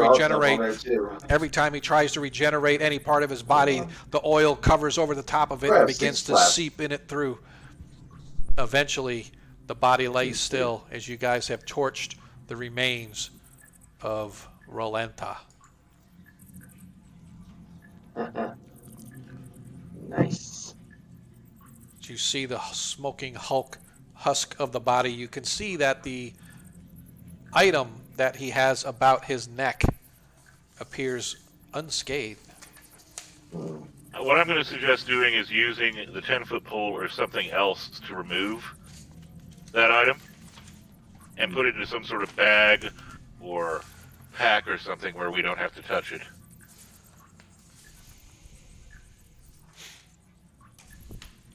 Check Okay. my inventory real quick.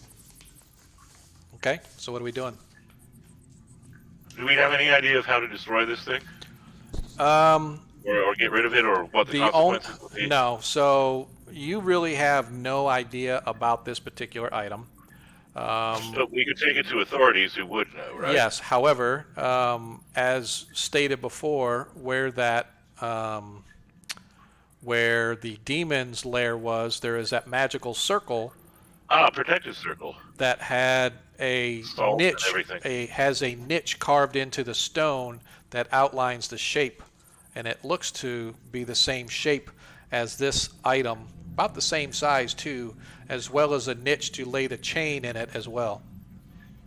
Let's go back there and put it there. And there was salt around it, correct?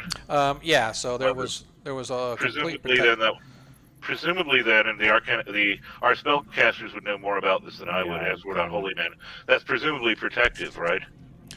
Yes. Yeah, it looked like it was some kind of a magical circle for maybe protection or summoning. Definitely. Could be either one. So definitely. Oh, so it could in fact be something to summon. Just a demon lord from the nine hells on the material plane. That's Quite that's possible. a thing that could potentially happen. With the essence of Jublex being placed inside it. Here's the question, though. If that were the case, why didn't the demon... Could kill the troll. I don't know. That seems unlikely. I didn't say I had a good answer. I just said that I am skeptical of circles that I don't understand. Do you want to risk it, gentlemen, or do we want to haul this thing off to some authority or something, and then have to potentially come back, or have to have someone sent back? I can't. There's not a check in this sort of system to see if you can identify how a circle works without a proper spell, right? Right. Like, so, okay, so there's no way. You just know it's arcane in nature. Yep. It looks, unless you who has any. Well, actually, Brodus indicates that he knows about summoning spells because he has a summoning spell. Although he doesn't know about gates, he knows that this looks like sort of kind of a conduit, perhaps, of some kind, but it has protective incantations all around it, so whatever it connects to can't get out of that particular circle or whatever. Yeah, I know what the circle is. It's what he said.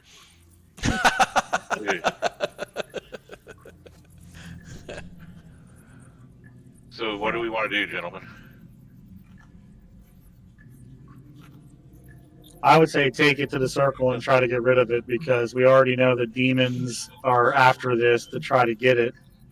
Agreed. And any more that we have to deal with it increases the chances that the forces of darkness can get a hold of it. So let me see if I got the story straight. So this Sewell absconded with the necklace. Yes.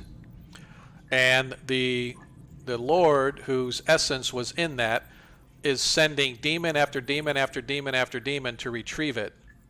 And so, for whatever reason, this particular demon and this particular troll, now formerly Rolanta the Sewell Wizard or whatever, we're at an impasse or a standoff. So there's no known reason why the demon didn't just take it off the troll and take it back with him, or whatever they were trying to do, or whatever he was trying to do. So, as far-fetched as it might be, I assume that if this demon was sent to retrieve this object, it would have done so to the best of its ability. What would you think this Sewell mage would have constructed a means to destroy the amulet inside this dungeon, and then just left it there? I don't think so either. I think that's much more likely that circle is used to conjure something or otherwise channel the power of this amulet. Maybe, potentially, possibly prevent a demon or a demon lord from divining its location, but I highly doubt that it's going to simply destroy such a powerful artifact. I'm wondering if the salt and everything, the idea would be that it somehow siphons off or draws on the demon's power, like Jubilex's power, without necessarily allowing him to manifest. It's possible. But because until I'm able to understand what the circle does, I'm not tempted to put the essence. I'm really. So what do you want to do with the essence? Not put it in the circle. I think doesn't seem to be affecting the person who's holding the other end of the 10-foot pole at this point. Well, that's why I'm holding it on a 10-foot pole and not with my hand. What I'm suggesting is, how large is this necklace? Just consider it to be a Flavor Flav timepiece hanging about your neck. So if we were to, do we want to just, I could empty a flour bag, we could put it in there and tie it to the end of a pole and never touch the bag even, and try to carry it back to the nearest place where someone might destroy it, or even one of you could try to destroy it here, although I'm not sure what the ramifications of destroying an amulet that contains the essence of a demon lord might be, whether that's going to spawn green slimes around this area or something else. let's take it back to the authorities or other authorities. Paylor will protect me. Place it in my backpack. Someone will know how to properly dispose of it. Yeah, and we're close to it. We're close to Greyhawk too, right? Like, it's a big city. Yeah, so you're about 20 miles away from Blackwall Keep. Blackwall Keep's about a half a day out of Greyhawk, give or take, I think. Yeah, I think that's a good idea. Yeah. Okay. Do you think the old troglodyte might have some insight on this subject as well? It seemed to have a fairly simple idea that there were bad things down here, rather than anything specific. I would also be concerned of Them wanting it. and sort of potentially, or perhaps not quite understanding. Quite frankly, I don't see any reason to trust them beyond. We've helped Agreed. them, and now we They should moved, leave. huh? Agreed. Okay. Yeah. All right. So I'm assuming we're just going to exit. Sure. All right. So you guys move your way slowly, ever so slowly, because this stupid thing won't let me move you all the way to the far end. Ever so slowly, as we move our way out. So you guys make it to the back to where you first entered into the caves and the caverns.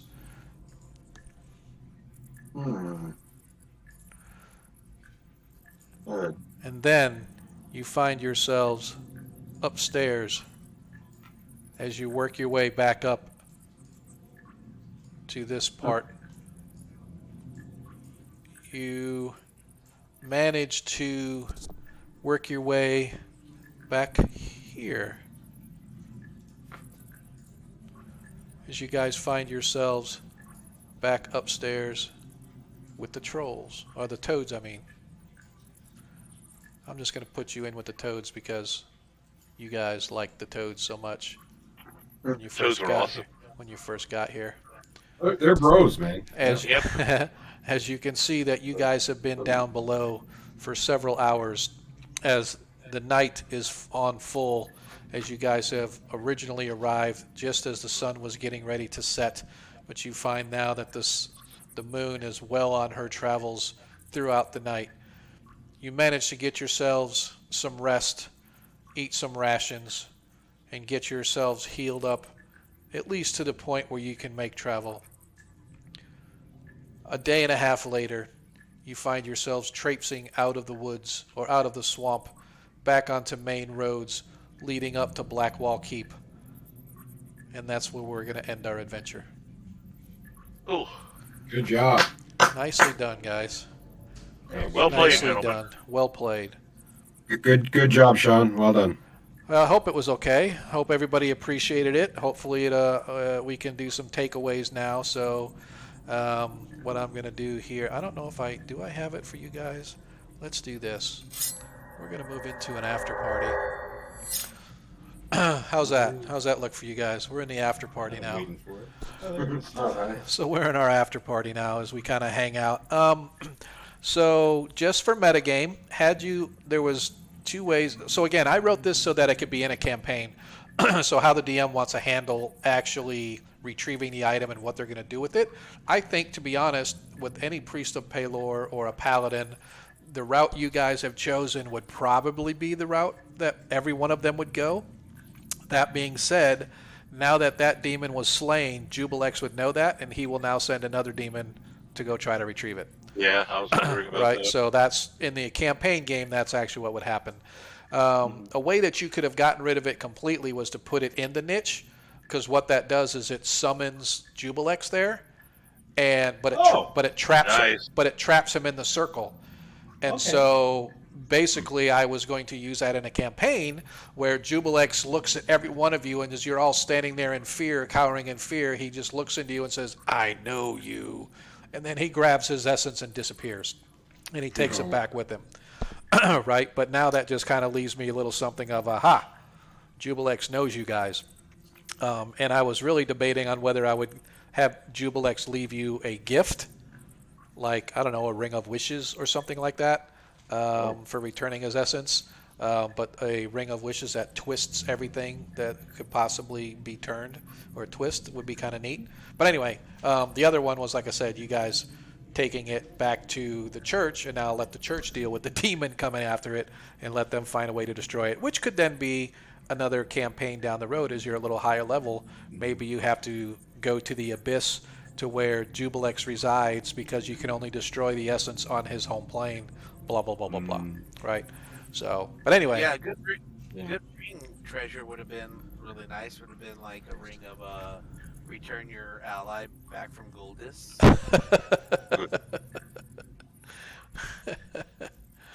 So Your ally is a ghoul. You can just put it on his face. Yes, there you go.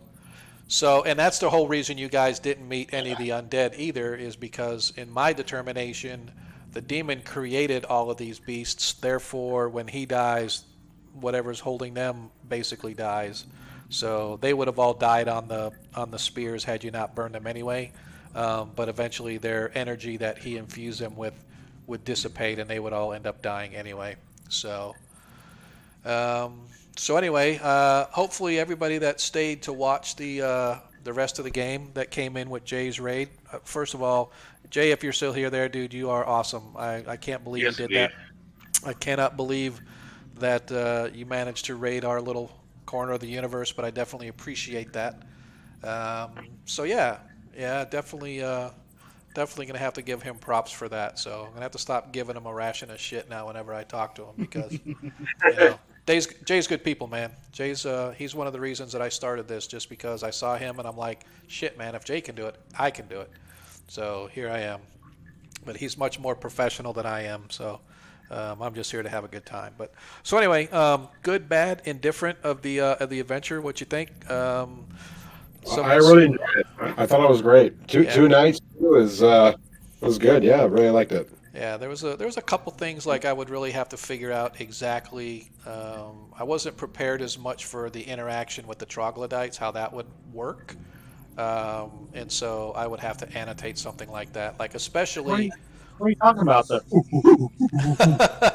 beating your chest and pointing? Yeah. I mean, it all works. Communication. Yeah, right, I agree, and so, but I think To that. be fair, I was going to say, to be fair, Sean, I don't know how many people who are going to be playing with you would remember the rune stuff from the glossography. This is true. So That's true. What I was actually going to do is originally the spell book of Rolanta is actually up in the bedroom where Rolanta was staying. So where you guys fought the shambling mound that I said was the chapel, because I screwed up. So the chapel is where the shambling. No, is it shambling mound? One of them, the shambling mound is. But yeah, you said chapel. Yeah. Yeah, I knew that, but I'm trying to remember where I actually had them placed originally. But anyway, so you fight in the chapel with a shambling mound, but in Rolanta's bedroom, you guys find the little piece of parchment that says about House Nalix, and then you find his spell book. I was thinking about putting a comprehend languages in that, right? And so that way, when you guys meet the troglodytes, you'd be able to use the comprehend languages spell to talk to the troglodytes to try to get their help. Yeah. They would never give you warriors to help, but they would tell you what's ahead. They would have told you about the demon. They would have told you about the dead walkers in the water, hidden beneath the water, stuff like that, right? So you would have at least gotten that sort of a knowledge or a heads up, so you could not be surprised, et cetera, et cetera. So that's kind of one of the things I was thinking. Out of curiosity, design-wise, once the turn ceased to function on the guests, yes. Why didn't they attack from behind? You know something? That's a good point on my part. Probably just an oversight. But what that's why I was guarding the back, and then I accidentally stepped trouble. Well, what I was actually thinking was that the ghouls' gas and everything went all the way up into the demon's cavern. Mm-hmm. They just kept moving away into the demon's cavern, and so they were never in that big cavern anymore. They actually got turned and moved all the way up inside there, and so that's why they didn't attack you from behind. I was just worried there might be more or something like that. Yeah, there were no more. There were 10 ghouls and 2 ghasts, right? And you turned them all basically, except for a couple. The ghasts you actually killed. So the ghouls all got turned, and they all went up into where the Nabasu was, and so that's where they were going to lurk. And the demon, when he got to 50% of his hit points, I rolled for him to say, all right, is he going to start bringing in undead? And so I was going to start with the zombies, because the way I had it written was he calls up the zombies first, and those are the ones that are stuck to the posts and stuff. And after that, he calls ghouls. So all the ghouls that would have been there, all 10 of them that you guys turned, would have come up. So now you had zombies and ghouls. And it's like every 2 rounds, I think it was, he brings more in. So the faster you kill them, the faster you don't have extra undead. Just so you know, right, my cleric would have destroyed skeletons or zombies Yeah, absolutely. automatically. Yep, absolutely. And I didn't have a Just, problem with that. just so you factor that in, like Yep, I you did. know. I did. That's So why. goals was the right level, right? I Yeah. can turn them. You know, they turn automatically, Yep. but I can't destroy them outright. So there's still a Yeah. problem that they would have to deal with. Yeah, and the reason that I wanted to do it that many of them was because of the fact that you have to roll how many you turn, right? So, and that's why I said if you roll a 12, then oh shit, they're all gone, right? But if you only roll a 5, then at least 5 go away, and then I've got at least some attacking. Whether you end up turning them again or not, I wasn't really too worried about and stuff. So. And it was fortunate that we had that I guarded that door and saw the troll. Yes, it was because by seeing that, it kind of gave you a kind everything of a, clicked. Yep. Yeah, that was a smart move, yeah, for sure. Yeah, and so in the story, the backstory of the campaign, what is Rolanta came here running from a demon. He didn't want the necklace, but he wanted the power of it, right? Because only evil people can touch it. Only evil people can get its power. But the problem was that he didn't want to keep fighting these demons over and over and over, so he was trying to find a way to either destroy it or return it. And so that's why he created that summoning circle with a protective circle around it, so he could put the necklace in there and summon Jubilex, and it would be gone, and then whatever happened after that happened. But what would have happened if we touched the necklace? Let me think. So the item is called Retina Natura. It translates to Fate's Black Assassin, because everybody that owns it gets attacked by a black demon, so they call them their black assassin. So let's see. The pendant appears as a smooth piece of black mineral about 3 inches across. Close observation detects faint markings on the surface, which read Concordia Discourse, translating to Harmony in Discord. When peered closely, a faint glow can be seen emanating from deep within. The mineral is set into a circular piece of adamantite. Inscribed across the metal surface is a pentagram, and along the edges of the pentagram are inscribed most powerful protective runes. These runes protect not only from magic, but good as well. Any good character touching the pendant receives a shock of cold for 1d8 damage, no saving throw. Each round it held is another 1d8 suffered, but those additional points of damage may be saved versus magic for half damage. The deadliest part of this item is the chain itself. Also crafted from adamantite, it's fused with live gray, black ooze, green slime, and ochre jelly. In addition to receiving the above damage, any good or neutral PC coming into contact suffers as if he or she had come in contact with one of the actual creatures, 25% chance for each. So basically, if you touch it, it's like you get 1d8 cold, no save, and it says if you've been hit by one of those creatures, 25% which one you're going to get attacked by. So using the 10-foot pole was a good idea. That was muy bueno. Good. Dan, What source book is that from, Sean? I made it up. You made it up. Oh, good, man. Yeah. That's all. Yeah, I made it up. If I can ask real quick, I think I was looking through these spells that we received, and I think some of them were from 2nd edition. That's not going to be a problem with No. with the okay, cool. No, because like I said, I wrote it as 1E, but I mean, I always played 2E, right? So if the spells, again, from a firm believer, DM can change what they want, right? Sure. So obviously, if the spells don't work for you, you make the, hey, Shane, how you doing, brother? Hey, I appreciate you guys watching there. I can never say his name, and Jay has the same problem. Is it Kata? He's put it in Jay's chat like 1,000 times. I need it at least once in mine. I just looked at it as Heath C backwards. Yeah, got it. So, but anyway, so like I said, if the spells don't work for you, just change them, you know. But like I said, I was just trying to see. I definitely think comprehend languages is something. Either that or either a scroll or some item. I agree. I will say, comprehend languages would be really interesting to get because, like, you know, we can understand them, but they Yep. can't understand us. So Yep. we can cast it on. If they'll let us, we can cast it on them, maybe. Right. And I don't know right. if That's why it's you said spell tongues, so right? Tongues would have been a good spell to have, but tongues would be both ways. Yeah. and the other Well, one that I was. had comprehend, but I didn't have it memorized. Yeah, the other Yeah. one that I was worried about was the wizard lock going into the keep itself. There's actually I don't know if I played it right on the knock on because in the notes it says it's a wizard lock at 10th level ability, right? So that knock spell you would have to be a fairly decent knock spell. However, had you guys fought the giant sundew and got the little halfling, the halfling thief had a chime of opening. Oh, that's interesting. So Yeah, that's we backed right away from that Sunday. yeah, you did. So there, and then there were some other ghouls and gas that you guys decided to go in the front door as opposed to going in through the wall and stuff. So there was a couple things that you guys, and of course the white in the basement was actually the old.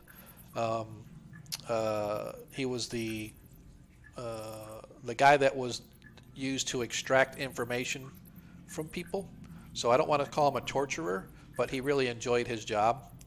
And so if you read through the adventure, it basically discusses where I'm a believer that the dwarves, they're not an evil group, but when they take prisoners, they'll do whatever it takes to get information out of them, right? They don't care, no waterboarding or nothing like that, right? So he was a guy that was in charge of the prison block, and he was the one that was designed to get the information from people, and he just sort of walled up in a little ball when the demon attacked and just sort of wasted away to nothing until he died underneath his desk, afraid to come out and stuff, and his hatred and cowardice and stuff sort of turned him into a white when he was running around the wizard block or the prison block as the white and stuff like that. So that's where kind of he came from. But I like the green slime, by the way. Yes, I was waiting for somebody to go in there. I'll check the bodies. Oh, the thief checking bodies without checking for traps. Yes. Yep. Damn Dexter, damn saving throws.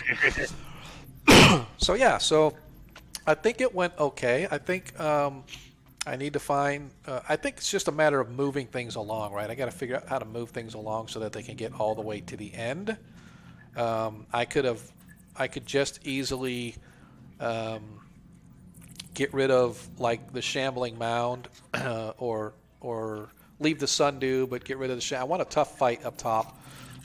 Get rid of the whites down below, at least for adventure, tournament type play. That way you can get below and you can fight the three main fights that you need, and that's against the undead, against the zombie, or against the troll, and against the demon himself. So I think that would work out pretty well. But yeah, man, I thought you guys did good. I definitely appreciated you running through this with me. For anybody that's still in chat, again, this is our 1E one-shots series. So every Monday I plan to run a 1E one-shot. But I do intend to keep the same players that want to come back. So I know Valorius is coming back to the campaign. Since this was just a play test, sort of a get my feet wet on how 1E's running and stuff, because it's been so long. But my intent is to have another session 0 with new players that are going to play every Monday. And we're going to start with first level characters, and we're just going to go from adventure to adventure, right? So, we'll start out in the free city of Greyhawk with an adventure, and that's the one shot. We complete that adventure. Next week, I might send you guys over to Hamlet, and we'll do the Moat House in Hamlet.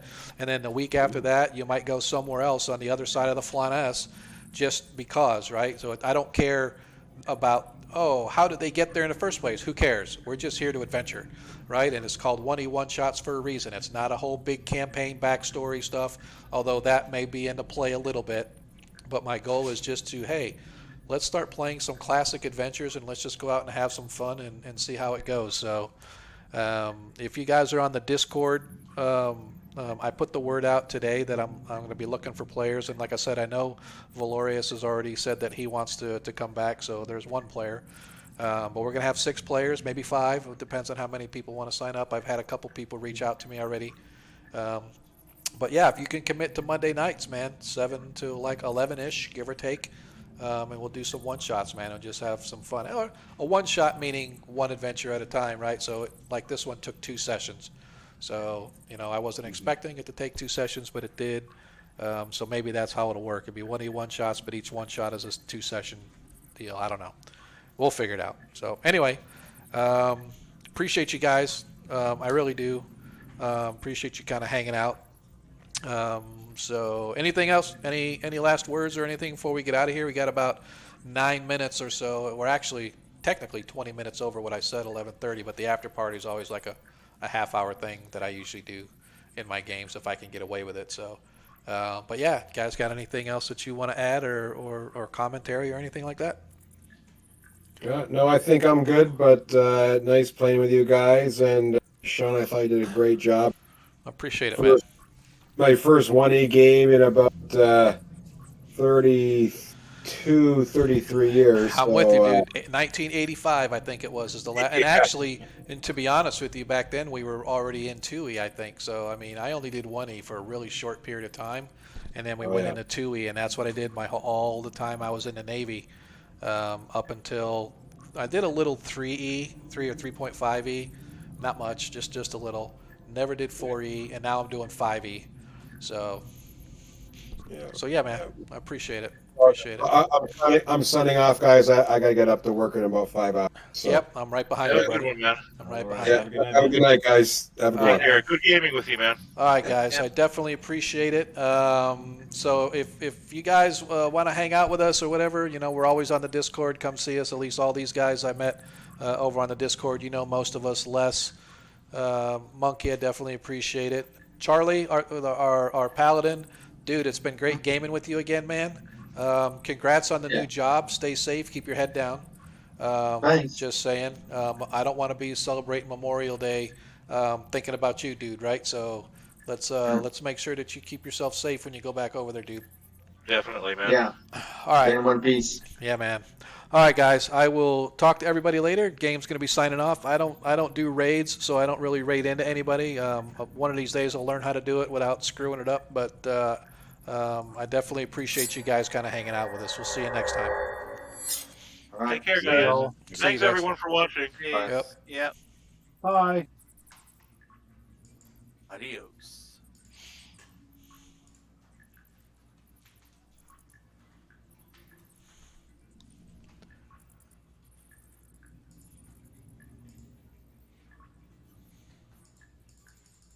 It's fun, guys. Yeah, That's it good. was.